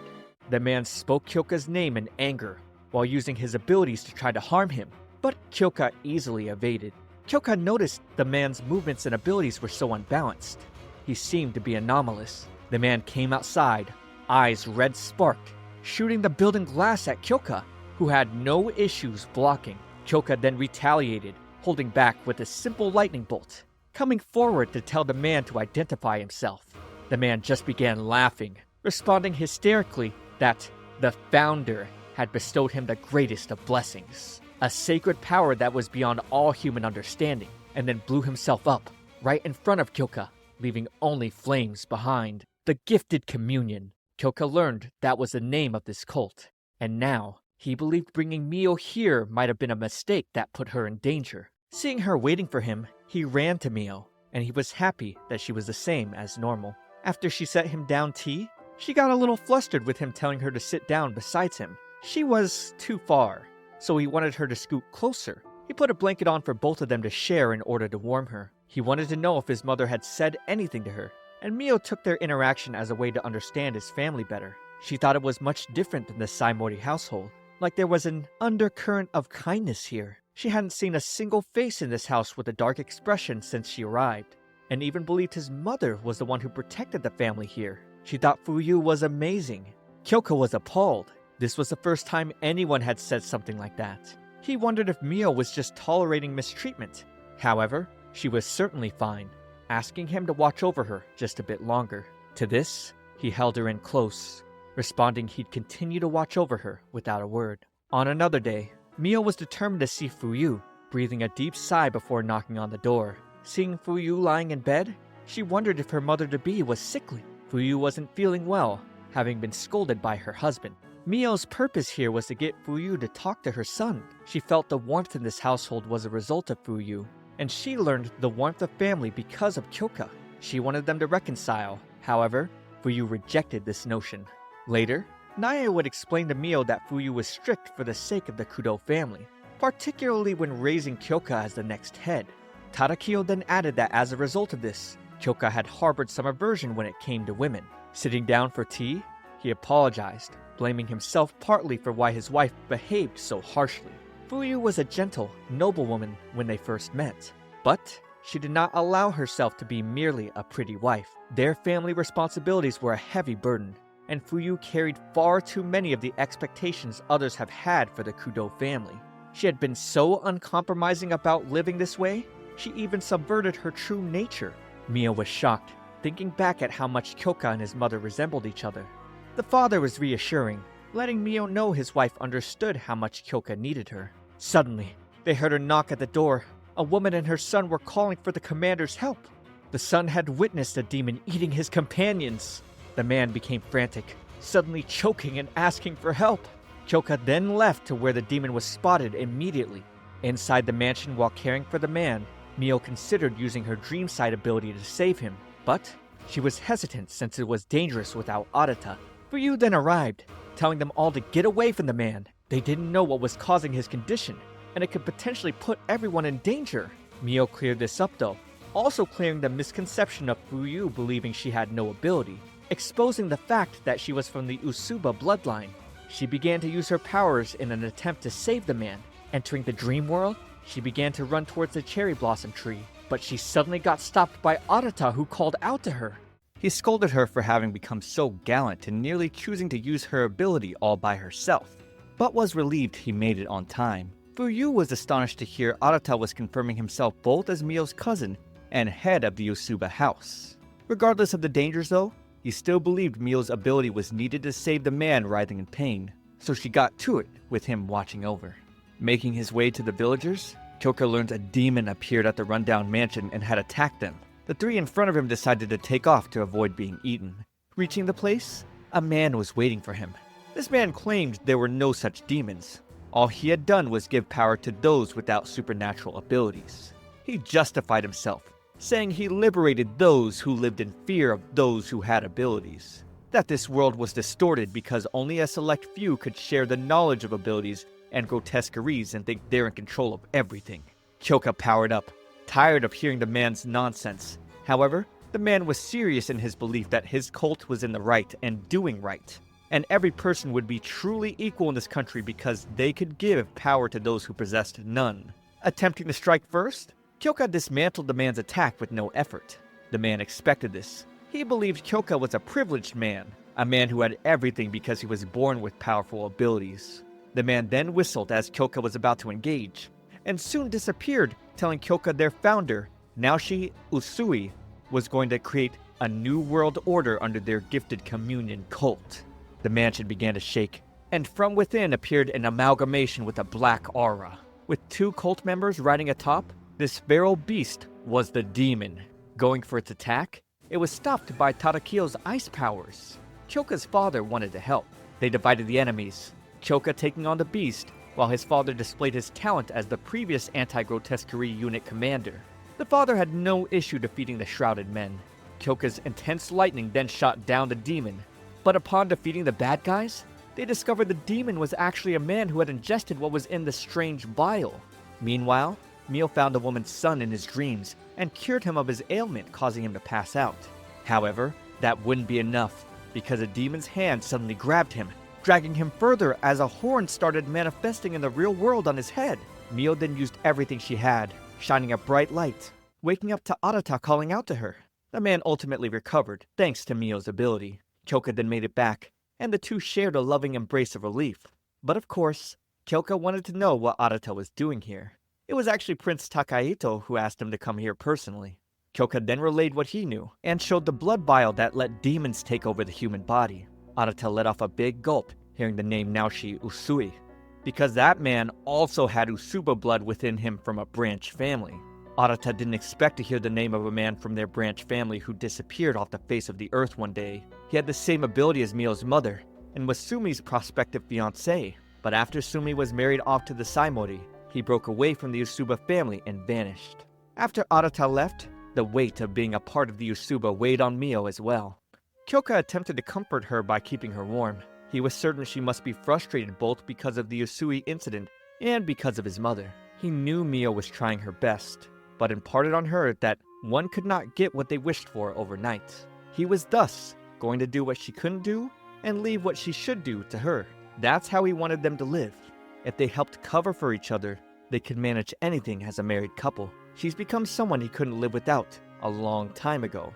He then looked at her as the moon shined, and the two kissed underneath the moonlight. She thought his moonlit smile was so beautiful that she forgot to blink. This moment, which felt like an eternity, became a treasure she'd cherish for the rest of her life. In the morning, she was squeaking about his lips touching hers so loudly the maids could hear. She couldn't sleep a wink. She didn't know how she was going to face him now. She eventually got up and picked up the dress Hazuki picked out for her. She brought it but hadn't had a chance to wear it. Then suddenly, both Nae and Fuyu entered, with the latter expressing her relief that since Mio was returning to the Imperial City, her headache would be gone now. Mio apologized over and over, but it seemed like Kyoka's mother had finally warmed up to her. Fuyu told Mio she wouldn't sympathize with her past or accept her annoying apologies either, nor did she intend to acknowledge Mio.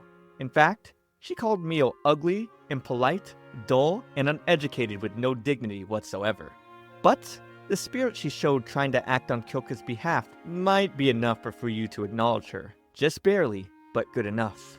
The mother was still speaking sternly, yet flustered, admitting Mio was able to fulfill her duty as Kyoka's fiancé. Mio began to tear up in happiness, and held out her hands to receive a ribbon Fuyu used to wear. Fuyu announced she'd never wear it again, calling it a piece of trash. But even with it being garbage, she let Mio know she was free to take it, giving one final before walking away. Nae giggled, seeing her mistress's bashful display of affection. Outside the room, much to Kyoka's surprise, his mother told him to be sure Mio overcame her timid attitude by the next time she'd come to visit. He happily understood the meaning behind his mother's words. The gang said their goodbyes for now, with Fuyu smiling from the windowsill. Elsewhere, Yoshito and the unit members were infiltrating a gifted communion lair, only to find it completely empty. But little did they know, they'd be sealed in and caught in a trap. Arriving back at the station, things seemed peaceful, until Naoshi appeared with a menacing red aura, calling Mio his dear daughter. Naoshi giggled, remarking his own entrance to be a bit bombastic. His aura was threatening, and in response, Kyoka charged his lightning while Arata readied his pistol. It was clear, though, that Naoshi had the edge, disappearing right before their eyes, without them even being able to feel a trace of him. He then appeared right behind Mio, and let her know he'd come for her again. Kyoka quickly pulled her away and shot Naoshi with fire. However, the mysterious man was gone once again. Mio could only wonder why this man kept referring to her as daughter. Later, at Kyoka's workplace, the anti-grotesquerie unit has a brief meeting over Yoshito's unit getting wounded by a trap laid by the gifted communion. The injuries were so severe, Yoshito and his squad needed 2 months to recover, and thus, they now have a replacement member joining from the second unit in the old capital. Kaoruko Jinochi, who had been here before, earnestly promised her diligent work in Yoshito's place. They then gave Kyoka the report they had on the man he fought turned demon. He was apparently from the Hojo family, and had somehow gotten associated with gifted communion. This normally shouldn't have been possible, given all ability users were managed by the Imperial Household Agency. The report detailed no signs of negligence in surveillance of the relevant department. Yet, the department still lost track of Hojo, and no one found that suspicious. Kyoka believed this to be the work of Naoshi's ability, being able to meddle with people's psyche and brain having the Usuba blood. Mio and Arata entered where they were meeting, causing the other unit members to speak hushed whispers on the potential dangers of inviting members of the Yusuba family, who could mess with their psyches. However, Karuko and Mio were able to exchange warm gestures amongst each other. Sitting down, Arata explained Naoshi's powerful ability: sight, hearing, taste, smell, and touch. He could manipulate any information a person received from their senses. If he wanted to, he could slip into this meeting without being noticed. He could secretly poison someone or show them illusions by taking over their sight. This then prompted many of the unit members to look at Mio suspiciously. Arata explained further that there were still limitations to Naoshi's power. Using it caused physical strain. There was a limit to usage and range of effect. As a part of the gifted communion scheme, Naoshi was after Mio and her supernatural ability. To keep her protected, she'd now be reporting here into the office every day, with Karuko as her bodyguard. And meeting with her in Kyoka, Mio noted her to be lovely. Karuko gave a building tour to Mio, where in addition to showing the reception room, she also noted the men's washing and changing rooms. This prompted Mio to ask where the ladies' room was, and we learned it's in a separate building. Karuko was annoyed by the inconvenience. She was elated to learn they were both around the same age, still unmarried, and ability users. She all of a sudden asked to be Mio's friend, especially since they'd be spending a lot of time together. But really, it was because Karuko didn't have many friends. She offered her hand, and Mio nervously reached out with hers. The two giggled over their friendship. They continued their tour around the unit base, until reaching the disgusting kitchenette that Karuko shut the door on. She noted the military being mostly a boys' club, so a lot of things got neglected. Observing the lunchroom, Mio wondered if Kyoka preferred the food here over the bento she made him. We then learned Karuko was the only woman in the unit. Women normally couldn't join the military, but since she was an ability user, they saw her potential and selected her to join. To end their tour, they took a stop at the dojo. Karuko saved this spot for last, since it was her favorite, as her family also ran a dojo. She spent most of her time in a dojo since she was a child, so it was relaxing for her. Squad leader Mukadeyama then approached them, asking Karuko for a match with one of the rookies to train them. Some of the other members called out to Tanaka, telling him losing to a woman would be the shame of a lifetime. Watching them from the sidelines, Muka spoke to Mio about Karuko's challenges in the military, in contrast to her lack of challenge deflecting off Tanaka's strikes. She had better skills than most, and a powerful supernatural ability. But because she was a woman, her rank was lower. He thought it was such a shame.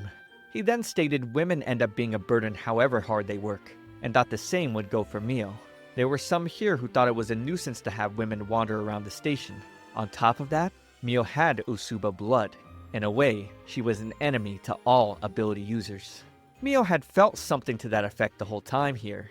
It was like she didn't belong, both her and Karuko. Still, Karuko won flawlessly. Then suddenly, one of the men shouted, "A woman was supposed to make a man look good, you know." And Muka scolded them, telling them to get back to work. Mio looked at Karuko, admiring her for standing proud without letting what other people think or say break her. She'd wonder if she'd ever be like her and stand on even ground as her husband-to-be. That evening, Arata and Yoshiro discussed Naoshi. Arata had been trying his best to lead the family in the right direction. However, he still didn't know anything about his own family. Yoshiro then explained Naoshi had left the Usuba by the time Arata was old enough to remember things. Naoshi was a violent and uncontrollable child. Even as a child, his supernatural ability was by far the strongest in the family. He trusted no one and listened to no one. Therefore, everyone walked on eggshells around him. Yoshiro wasn't able to deal with him properly either. Amongst them, the one person Naoshi opened up to was Sumi, and he was very fond of her. He never left her side, like he was her bodyguard. Back at Kyoka's residence, Mio was going over her day with him, where she asked if he'd prefer she didn't make him bentos anymore, since the cafeteria portions were probably bigger. However, he responded by telling her he ate her bentos because he wanted to. The two shared a heartwarming moment, staring up at the moon. But then, Kyoka thought back to him asking his father to take care of Mio if something happened to him. Tadakiyo was surprised to hear his son might actually be in love. Mio saw her mother as a child, scolding Naoshi for getting into another fight. He simply laughed, saying they started it, and he merely used self-defense. But she was still upset at his excessive force, since his opponents were hospitalized. He then teased her by offering his hand, claiming he'd been injured too, and needed her help standing up. She knew he was lying and picked him up anyway. Mio wondered why she dreamed about them. She was frustrated with herself. Arata said she could see the future or intervene with people's psyche in her dreams, but she didn't know anything about her ability. She just wanted to be useful to Kyoka. So, she started by cleaning the kitchenette, and Karuko joined her as well. At the hospital, Kazushi filled Yoshito in about Mio going to the station every day for protection. Yoshito wished he had gotten her bodyguard position. He felt like he was pretty much recovered, but with a simple flick, it's clear he was still in a lot of pain. But now hearing Karuko was Mio's bodyguard, Yoshito was concerned, since she was one of Kyoka's previous marriage candidates. Scrubbing the Special Forces basin area until her hands blistered, Mio overheard some of the soldiers laughing over Karuko cleaning up the kitchenette. They thought she was cute when she stayed out of men's business, while the unit member who lost to her earlier was still bitter, claiming she was too cocky.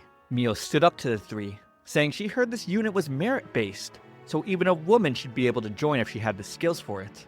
The loser from earlier came forward, telling Mio she didn't know anything. Women have no stamina or physical strength. He felt like they should know their place and stay there.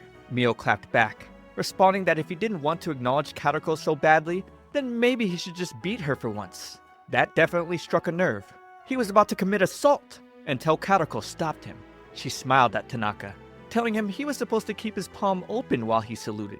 I'm just saying, if he hit Mio though, Kyoka would have killed him. The event left Karuko a little shook, so Mio showed her some steamed buns. Enjoying them for break, she was surprised to learn Mio had made them herself. This was their secret tea party, and Mio was glad she could cheer Karuko up, even if it was just a little. Mio and Kyoka later went to the hospital, where they met a tired-looking yet playful doctor named Unan, who was well acquainted with Kyoka. He shook hands with Mio, noticing because of their rough look that she'd been doing chores in the cold weather. He asked her to take care of herself. The doctor then hurried off, with a patient calling out for him. Kyoka noted the doctor to be a world-renowned healing user, despite his looks not reflecting it. Mio was surprised, looking back at her hands though, to see they were completely healed. Opening the door to the infirmary, Yoshito was bright in spirit with greetings. However, Kyoka was clearly distraught. He seemed so nervous, he made an excuse to leave and go chat with the doctor. Yoshito knew what was going on. Kyoka was likely experiencing trauma from when Yoshito's father was still the commander of the unit and worked under Tadakio. Yoshito's father had noticed Kyoka's talent as an ability user early on and wanted him to take responsibility with the immense power he had. Kyoka declined at the time, saying it wasn't a power he wished for. Yoshito's father was getting weaker every year, and he wanted someone to leave his job to so he could retire. Soon after, he died in the line of duty. That was when Kyoka understood the weight of obligation and responsibility. Yoshito then accidentally brought up Karuko's relationship to Kyoka. Kazuki explained that they were once engaged. Karuko was shaking, hearing it from behind the door. She realized she could never think of Mio as an enemy after spending time with her. Walking behind Kyoka, all Mio could think about was Karuko being his prospective wife. Yoshito had told her their marriage offer fell through quickly, but why hadn't Kyoka told her about it? The two sat at a bench, where Kyoka opened up about Yoshito's condition shaking him. He didn't want Mio to see him like this. He kept the saber that belonged to Yoshito's father. Back then, out of rebellion towards his family, Kyoka tried to ignore responsibility even though he had a lot of power. That decision cost him someone dear. He wasn't good at talking about himself, but he could tell he made Mio worry. Hearing this, Mio asked to learn more about his past, bringing up Karuko, which caused him surprise. She wanted to know if the two of them were in love. She thought of Karuko as nice and pretty, and to this, Kyoka grabbed her shoulders. He made it clear she was the only fiancé he approved of. He only ever saw Karuko as a talented subordinate. He promised to try to be a bit more open so she'd have nothing to worry about. In Mio's dreams, she saw glass shatter, with the gruntled faces of Muka and Karuko within them, while now she smirked with evil laughter. The shard in her hand is what woke her up. She wondered if that was dream sight. Arriving at the kitchenette during the morning, Karuko suddenly apologized to her. She admitted having gone to visit Yoshito as well, where she heard Yoshito explaining her previous engagement to Kyoka. She didn't come in to say hi, because she really did have feelings for Kyoka. Karuko never told Kyoka how she felt. She initially didn't want to come here, knowing she had to work with the man she was in love with, and the unit members who thought poorly of her. But meeting Mio changed everything. She really began to like Mio. It was because of Mio's kindness she was able to overcome the backbiting and pressure from the others in the unit. But still, there was a part of her that couldn't let her feelings for Kyoka go. She felt remorse, and that she had no right to receive Mio's kindness or friendship. She apologized for keeping this a secret. Mio then told her to raise her head. She didn't want Karuko to use her husband to be as an excuse for them not to be friends. She would hate it even more if the two of them couldn't be friends, as she never thought of love to be more important than friendship, and Karuko was the first female friend Mio ever had. She cherished their friendship. The both of them wept to their heartwarming friendship and feelings of relief. Heading towards the palace, Arata suddenly spotted the previous emperor in a car speeding past him. Checking on the guards, he found them psychologically broken. It had to be due to Naoshi. Kyoka got the word from him and decided he'd head to the scene, leaving everyone behind to guard Mio. With Kyoka's leave, the gate guard found himself drowning in deep water, a psychological attack from Naoshi he couldn't deal with. In the squad dojo, everyone took their position, but it suddenly went dark, illuminating Naoshi only under the light of the moon. Everyone was startled by his presence. With Kyoka meeting Arata, he suddenly realized this was all a trap. Masashi then comes by to confirm from Prince Takahito's revelation that Mio was in danger at this very moment.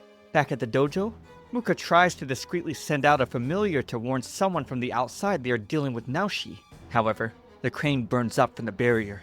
The barrier casted was inverted, so now they were all trapped with the most dangerous Usuba. Naoshi taunted them, making them question if any of this was real or an illusion, insinuating that the inversion of their barrier was due to Kyoka being scared and turning tail. However, he revealed the true insider who cooperated with him being Karuko, and despite Muka trying to deny this, she admitted she compromised the barrier they set. She felt she had no choice because now she took her father hostage and coerced her to tamper with the barrier. He tortured her father in front of her, and seeing how much pain he was in, she couldn't bear to let it continue.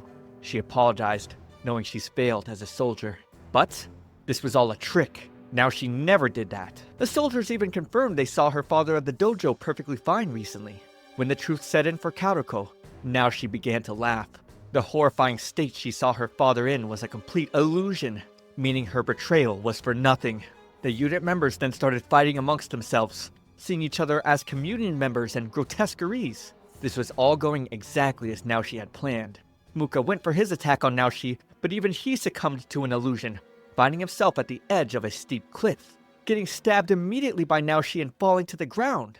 Karuko stood in Naoshi's way, using her performance-enhancing ability to go on the offense. But regardless, Naoshi tossed her aside with ease. Even with her retaliating harder, Naoshi had no problem catching her and throwing her against the window glass. Mio realized this was in her dream, and what she saw was in the future. She wished she had told Kyoka, thinking maybe all this could have been prevented. Now she approached Mio, still calling her his daughter, since she was Sumi's child. Mio responded that she knew her mother was important to his life, but even if she was to be taken, it wouldn't be the same as saving her mother. Mio felt now she wished he could have saved her mother, but she wasn't here anymore.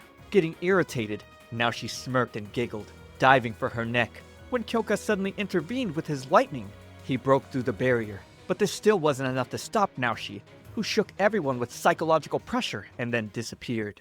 After the event, the unit members became suspicious of the Usuba clan, something Arata was wary of. He begged Masashi for the chance to do personal research, even though it might make the unit members even more suspicious. Searching on his own, Arata remembered his grandfather speaking on the Usuba clan's purpose: to strike down evil ability users. He often questioned why he was forbidden from making any friends. However, the grandfather denied him, as the clan rules were more important than their personal lives. Arata's purpose was to protect the Dreamsight Maiden when she appeared. He felt hollow with no evil ability users to strike down or a Dream Maiden to marry. What he wanted to protect didn't even exist. He suddenly came face to face with Naoshi, who claimed to understand the ache in Arata's heart. Naoshi prodded at Arata's sense of responsibility and emptiness, his duty that would never be fulfilled because Mio chose Kyoka over him.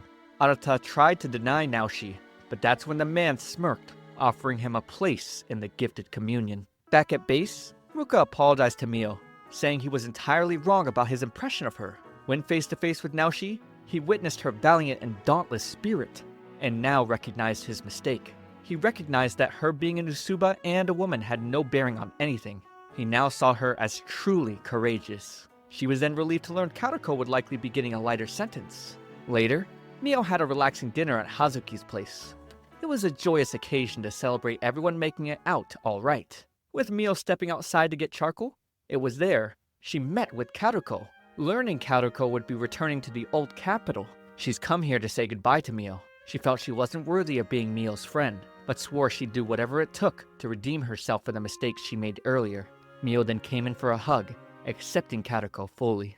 Watching the snow from the inside, Kyoka spoke loving words of how it's been the past year being with Mio. Meeting with Prince Takahito, he tells Masashi the capture of his father must not be disclosed to the public.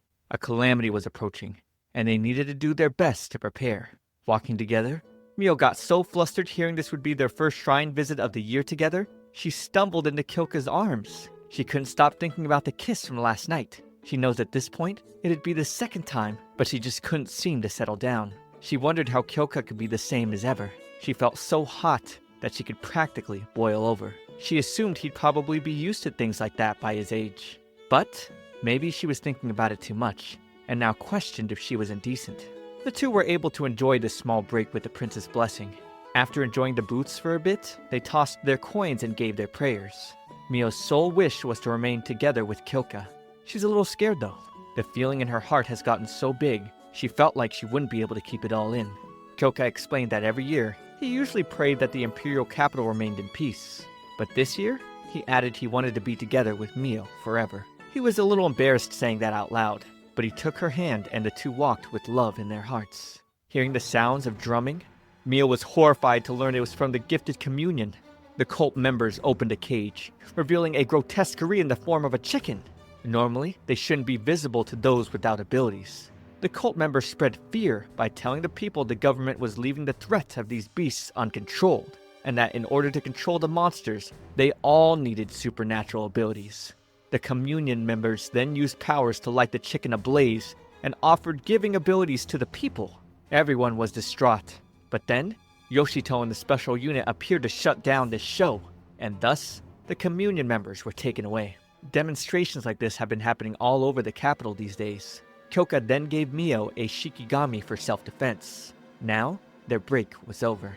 Yoshito and Kyoka met with Masashi. They were preparing for the impending threat of the gifted communion, whose targets were both the prince and Mio. The cult's influence was becoming stronger, appearing in the news for criticizing the military. Normally, the military would prevent information about grotesqueries from getting out to the public. But it's possible the cult members have already infiltrated the government as well.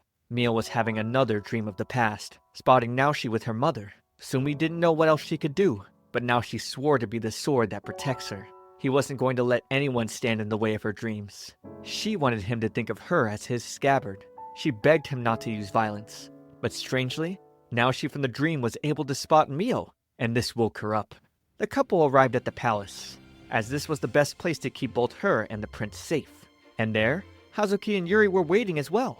Reaching the inner garden, they were surprised meeting up with Arata. They hadn't seen them around lately.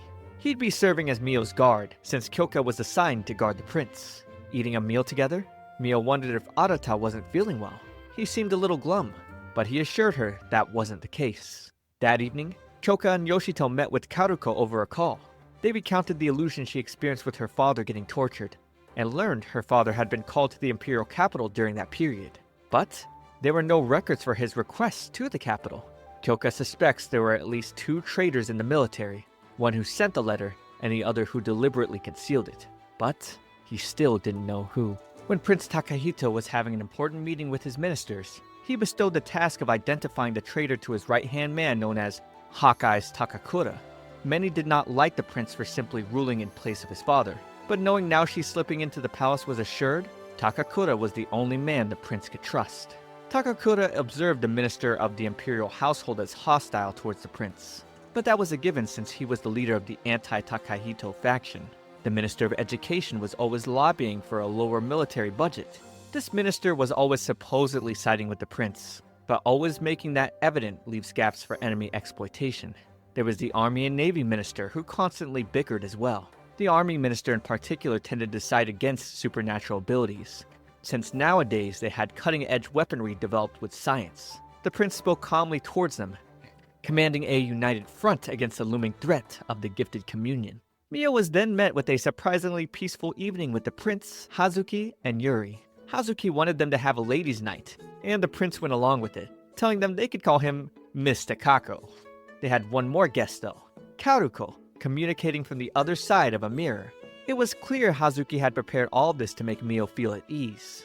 As the night was winding down, Hazuki asked Karuko how she felt about Yoshito, causing the latter to spit out her drink. She went on, adding that he was just her senior and she had respect for him. Hazuki was wingmanning for him though, pointing out while he did have his shallow side, he was handsome and quite successful in the squad. However, Karuko wasn't looking for love at the moment.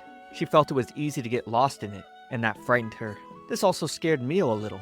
Hazuki then gave them a little advice. As a divorced woman who had truly been in love with Masashi back then, her lesson to them was to stay close to someone.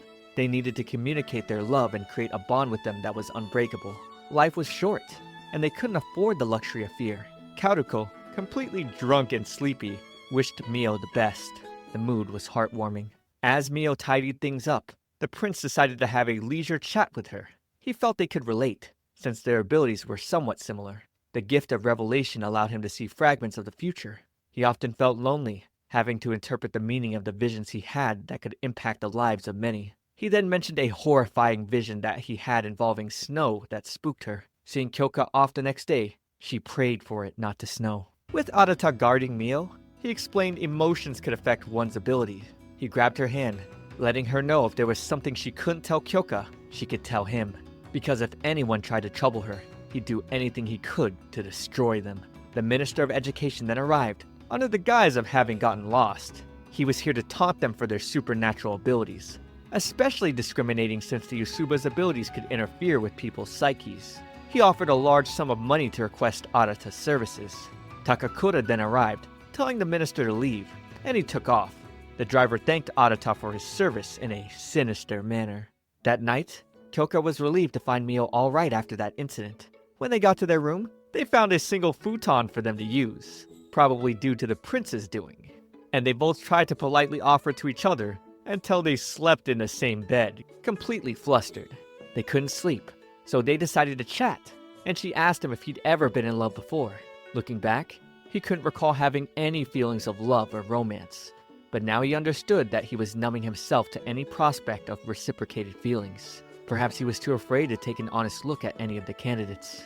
He asked her the same, and when they came face to face, he held her hand, letting her know he wished to dig deep into love with her further than he'd ever gone. He tried to kiss, but she pulled away, and he was fine with it, telling her he'd always be here for whenever she was ready. A grotesquerie appeared in the middle of town, and with the unit using their abilities, Yoshito realized their attacks had no effect. So, he decided to use steel girders to take down the monster. However, it wasn't fading away. Back at base, one of the ministers was discounting the wannabe ability users that came from the gifted communion. When he left, one of his subordinates suggested tightening security, but was suddenly met with his comrades suddenly transforming and incinerating him to a crisp, all according to Naoshi's plan. Later, having Dr. Unan extract a sphere from the grotesquerie, he determined this was the reason abilities didn't work against it earlier. There was a barrier woven within it. That's where Kazushi came in. He was going to dispel the barrier inside. Mio found herself once again in the past, this time at her childhood home. Now she had come to see her mother to invite her to join an organization he's created to change the world. But she refused. She claimed to be happy right now, because she had Mio. Now she took great offense. It was like Sumi was saying she didn't need him anymore. And to this, Sumi told him she didn't need his protection anymore. Tearing up, she told him she wanted him to find something he could cherish. She thanked him for everything he'd done for her, till now. The world suddenly faded to black, as now she laughed. He could speak to Mio, explaining he couldn't do anything to her here, even though she was invading his dreams. Ever since Sumi left the Yusuba family, there wasn't a day he didn't dream about her. Mio suddenly asked if now she had found something he cherished, since that was her mother's wish. But he didn't. There was nothing in this world he cherished more than Sumi. He wished he had saved her, even if he had to kill the Saimortis.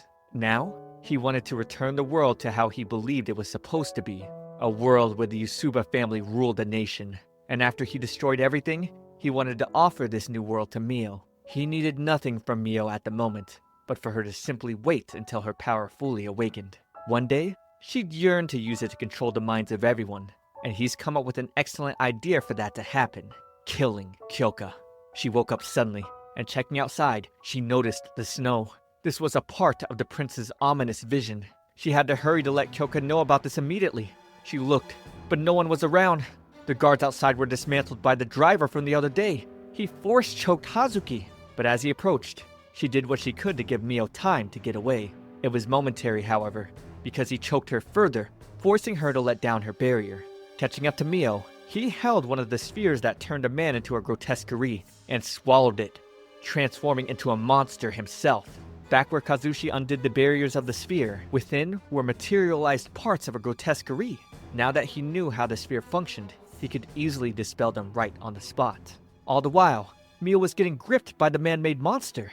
Now she was speaking to her from a distance, telling her to go ahead and scream. That way, Kyoka would come for her.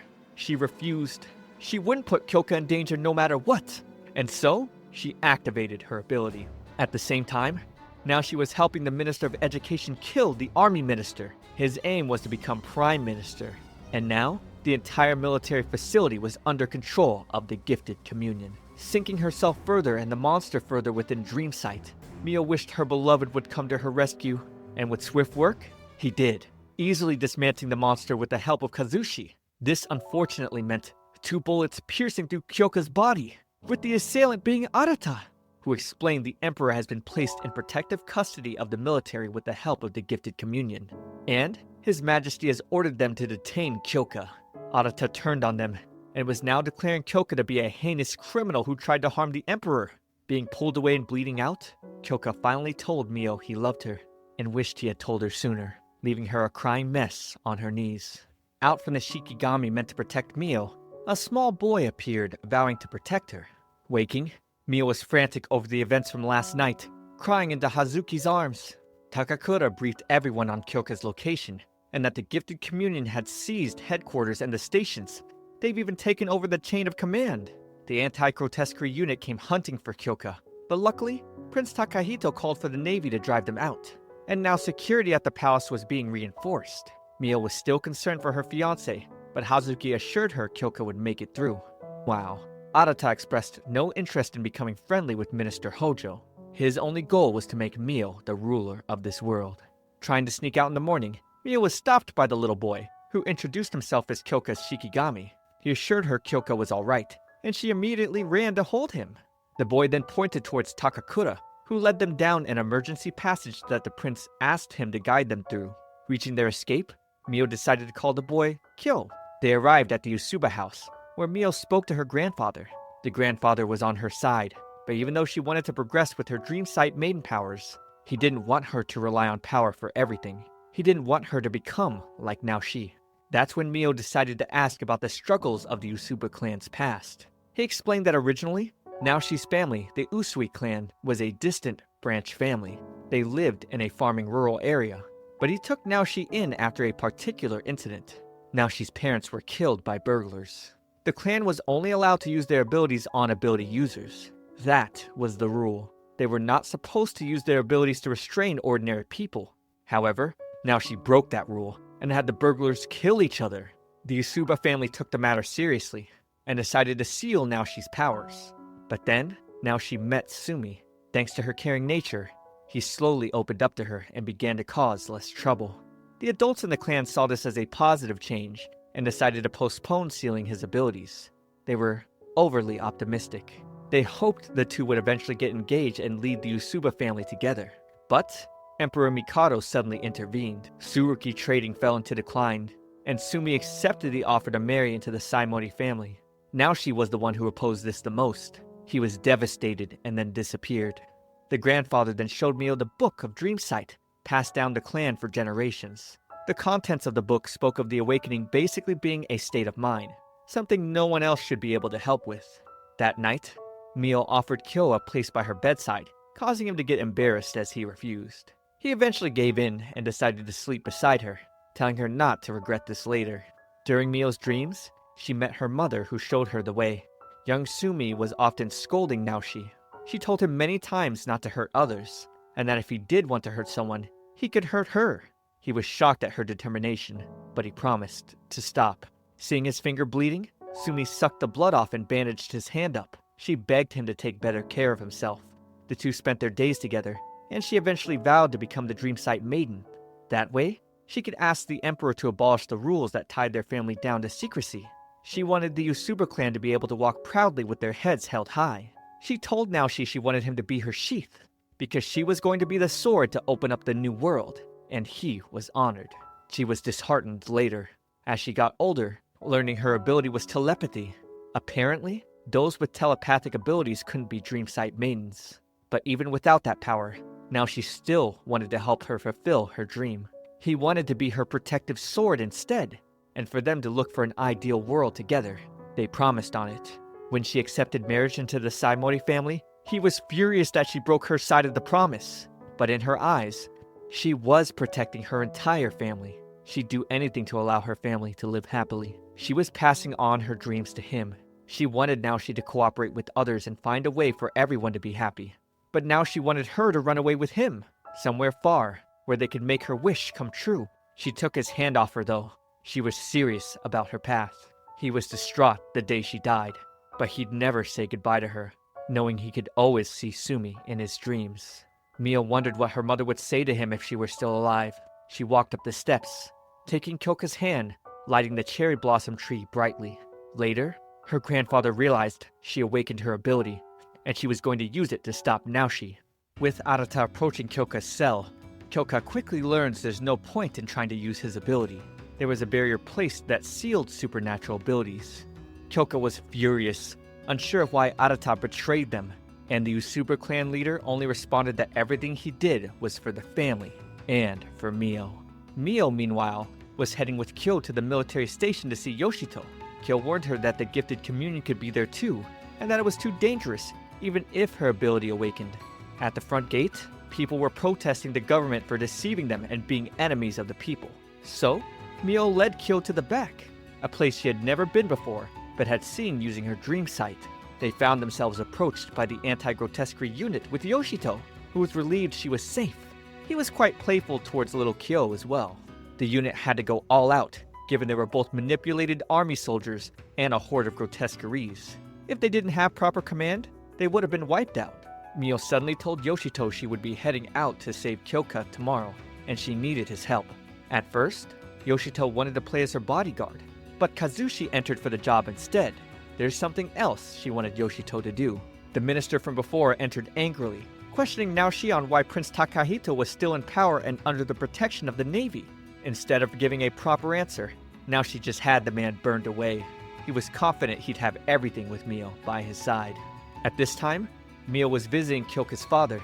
She knew he was here because of her dream, and got him to aid her mission as well.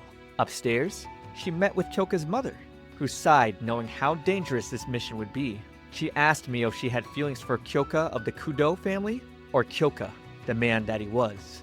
Mio said both. The mother brushed Mio's hair, telling her to become a respectable Kudo woman that could honor the ribbon she wore. Then, looking at the Shikigami that resembled Kyoka like he was as a boy, she gave him a warm hug. The next day, the anti-grotesquerie unit attacked the administrative buildings while Mio's party snuck in the back. They knew Naoshi's men were coming, but they were no match for Mio's mind-manipulating dream sight. Naoshi was informed, and so he'd take them on with Arata and his subordinate. Down below, Mio's party found a barrier device. Kazushi was about to dismantle it, but first, they had to deal with a ferocious grotesquerie. Kyo distracted the beast in order to give Kazushi time, but now, little Kyo was under the claws of the beast. Mio tried to attack, but was hurt because of the barrier. Kyo told her to run, and when she did, the beast chased. The monster was about to pounce on her, but with the barrier shattering, a flame shot over. Kyoka burned his way through. The couple shared an embrace of relief, and spoke loving words to each other. Little Kyo then said his goodbyes, and Mio was very thankful for him. Back outside, Kazushi arrived to tell Yoshito the operation was a success. Then, an incredible wave of ice struck, courtesy of Tadakiyo. While inside, Naoshi with Arata welcomed Kyoka and Mio. Naoshi cockily welcomed Mio, commenting he didn't think her ability would awaken so soon. He was impressed, while disappointed she was still denying his ideal world. He was going to punish her by torturing Kyoka until he died.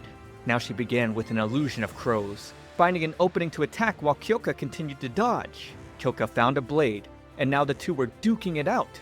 But he wasn't prepared for Naoshi's second blade. Just kidding. It was merely an illusion. Now she made it clear he could control all 5 of Kyoka's senses, and reinvoked his power to make Kyoka suffer even worse. Arata held his gun to Mio's back, and she asked him why he was doing this. At the entrance, Tadakiyo and Kazushi were making their way. Yoshito zapped a controlled unit member, and he was on his way to recapture Emperor Mikado. Kyoka was trying to break through the illusion, but getting cut again, he wasn't having much success. Kyoka tried again, only to get his back slashed. Now she was delighted, seeing the invincible Kyoka Kudo looking so helpless. With Kyoka diving in again, now she was about to deliver the finishing blow, not expecting Kyoka to take the knife attack directly and retaliate with an intense burst of flames. Still, this wasn't enough to take out Naoshi. Naoshi then made his way directly to Kyoka's face, entrancing Kyoka with his ability. Mio suddenly lost consciousness momentarily, seeing a vision of Arata and Naoshi killing each other. Then, Kyoka screamed for it to stop. Naoshi was making him watch Mio get killed by grotesqueries over and over again. Mio couldn't bear letting this continue. As she activated her powers, a gold light shined around her. She entered Kyoka's mind in her dream maiden form, and the two held each other, and she was going to use her powers to stop Naoshi. Naoshi drew his blade, but in this world, Mio took it away. He just laughed in response, ranting to Sumi that her treasured daughter had really become the Maiden of Dreamsight. Mio slapped Naoshi right in the face. She didn't reject him as a person, nor did she want him to disappear. She just didn't think her mother would smile at the person he was now. But Mio was sure her mother was still wishing for his happiness. She saw their past together, how he met her mother, fell in love, and the happy days they spent together. She learned how important her mother was to him. Her mother brought him out of the darkness and into the light. Everything Mio saw overlapped with the days she spent with her husband-to-be. If she hadn't met Kyoka, her life would still be filled with darkness. She knew Naoshi losing Sumi must have been painful and agonizing. Still, she wouldn't sympathize with him. But she didn't want her mother's wishes to be dismissed. She pleaded with Naoshi to give this all up and just live a happy life. Hearing this, Naoshi told her to shut up over and over. The dream within became black. He then engulfed Mio and Kyoka within darkness, but Sumi and her light came down towards them. He asked why she had died and left him all alone. He didn't want to accept her death. He wanted to destroy this world and recreate it for her and Mio. Sumi didn't want that though, and told him he was released from his duty of being her protective sword. He then backed away, responding that there was no reason for him to be here any longer. He stabbed himself. Arata then explained this was Naoshi trying to exit the dream by force. The dream crumbled, and Mio awakened. She tried to rush to Kyoka, but was stopped by Naoshi shouting at her. He tried to use his powers, but was surprised they stopped working, and Arata shot him from the back. Naoshi and Arata then traded shots, and Mio went to Arata's side, who apologized for what he had done. Now she started to see the light, getting picked up by Sumi. As children once more, the two ran off to play. He met his end. Mio felt deep regret, being unable to save Naoshi, and Kyoka did his best to console her. In order to convey her mother's feelings, Mio had desperately tried to persuade Naoshi, but it wasn't that simple. In the end, the feelings she wanted to convey never reached him. The special anti-grotesquerie unit led by Yoshito retook the army headquarters that had been seized by the Gifted Communion, and by rescuing the Emperor, the series of incidents finally came to a close. As if nothing had happened, Mio's life returned to peace, and while she felt happy and anew, concerns about her Dreamsight ability casted a faint shadow. Kyoka submitted his resignation letter to Masashi. He believed his role as captain had been fulfilled, and he wanted his successor to be Yoshito, since he maintained the unit's morale, led the unit, and rescued the Emperor from the hands of the Gifted Communion. While Masashi understood Kyoka's reasoning, he wasn't ready to accept yet, and asked for more time. Mio was seeing Arata while he recovered. After a bit of laughter, Mio asked him if he had planned to shoot Naoshi from the very beginning, and so, he explained the divine revelation he received from Prince Takahito. Disaster is coming. Arata knew Naoshi was disaster himself, but Naoshi was far too confident in his belief in the Usubas. That was his downfall that let Arata know he could deceive him. Arata apologized for hurting Kyoka, and while Mio was deeply hurt by what had happened, she still regretted being unable to save Naoshi. Kyoka then appeared, picking Mio up for their date. At Keiko's shop, Mio was gushing over the beautiful white wedding kimono. Hazuki explained this was the same one her father gave her mother when she married into the Kudo family, and she had worn it too. Mio began to cry out of happiness. but also because the outfit her mother wore when she married into the Saimori family didn't exist anymore. She never thought she'd inherit anything from anyone ever again. Fuyu handed her handkerchief, calling Mio's tears pathetic with her usual air, but you can really feel her care here. Hazuki teased her mother, saying she heard Fuyu cried buckets when she was given the kimono. Having lunch by themselves, Kyoka pointed out Mio smiled a lot more these days. They went around like their very first date, and returning home, they were met by Takakura. He was here to welcome Mio to the Imperial Palace. Until now, the Usuba family, as a deterrent against gift users, and by extension, as a potential deterrent against the Imperial family, was supposed to function independently within the country. However, due to recent incidents, the current national system revealed that when a threat like Naoshi emerged, the military could not act adequately. And so, they wanted the Usubas to be included within the gift management system led by the Imperial family moving forward. They wanted Mio to use her power under Prince Takahito. Visiting graves, Yoshito expressed his lack of confidence with Kyoka leaving the unit, but Kyoka reminded him he did well rescuing the Emperor. He told Yoshito to have confidence, ultimately passing the captain role to him. Mio was surprised to hear that Kyoka was leaving the military. He admitted he wasn't really ever cut out for it, and his only wish was to live together with her. He wanted to put down his burden of work and protect their happiness from now on. He then asked her about Takakura's offer, and because of the time she spent here, she didn't want to leave either, and so he held her. The feelings were mutual. He just wanted them to stay here, together forever. Meeting with the prince, Takahito had Kyoka step out. It was here Mio spoke her feelings as honestly as she could. She knew it might be better for her to be here and be used for her power, but she didn't want that. She wanted to be with Kyoka and her friends and family. Takahito accepted this. Looking out at the view of the capital, Kyoka gifted Mio a beautiful hairpin, and she made him a new braided cord. Holding her, he explained through all the trials they went through, he didn't want to be apart from her anymore, and graciously asked her to marry him. She smiled with tears, telling Kyoka she loved him, and to celebrate their marriage, they were going to plant a cherry blossom tree right in their backyard. Such a sweet ending to this series. I feel so alone now. Well, subscribe to the channel for more, but for now, watch this next video. It's me, ComfyTea. I'll see you all in the next one.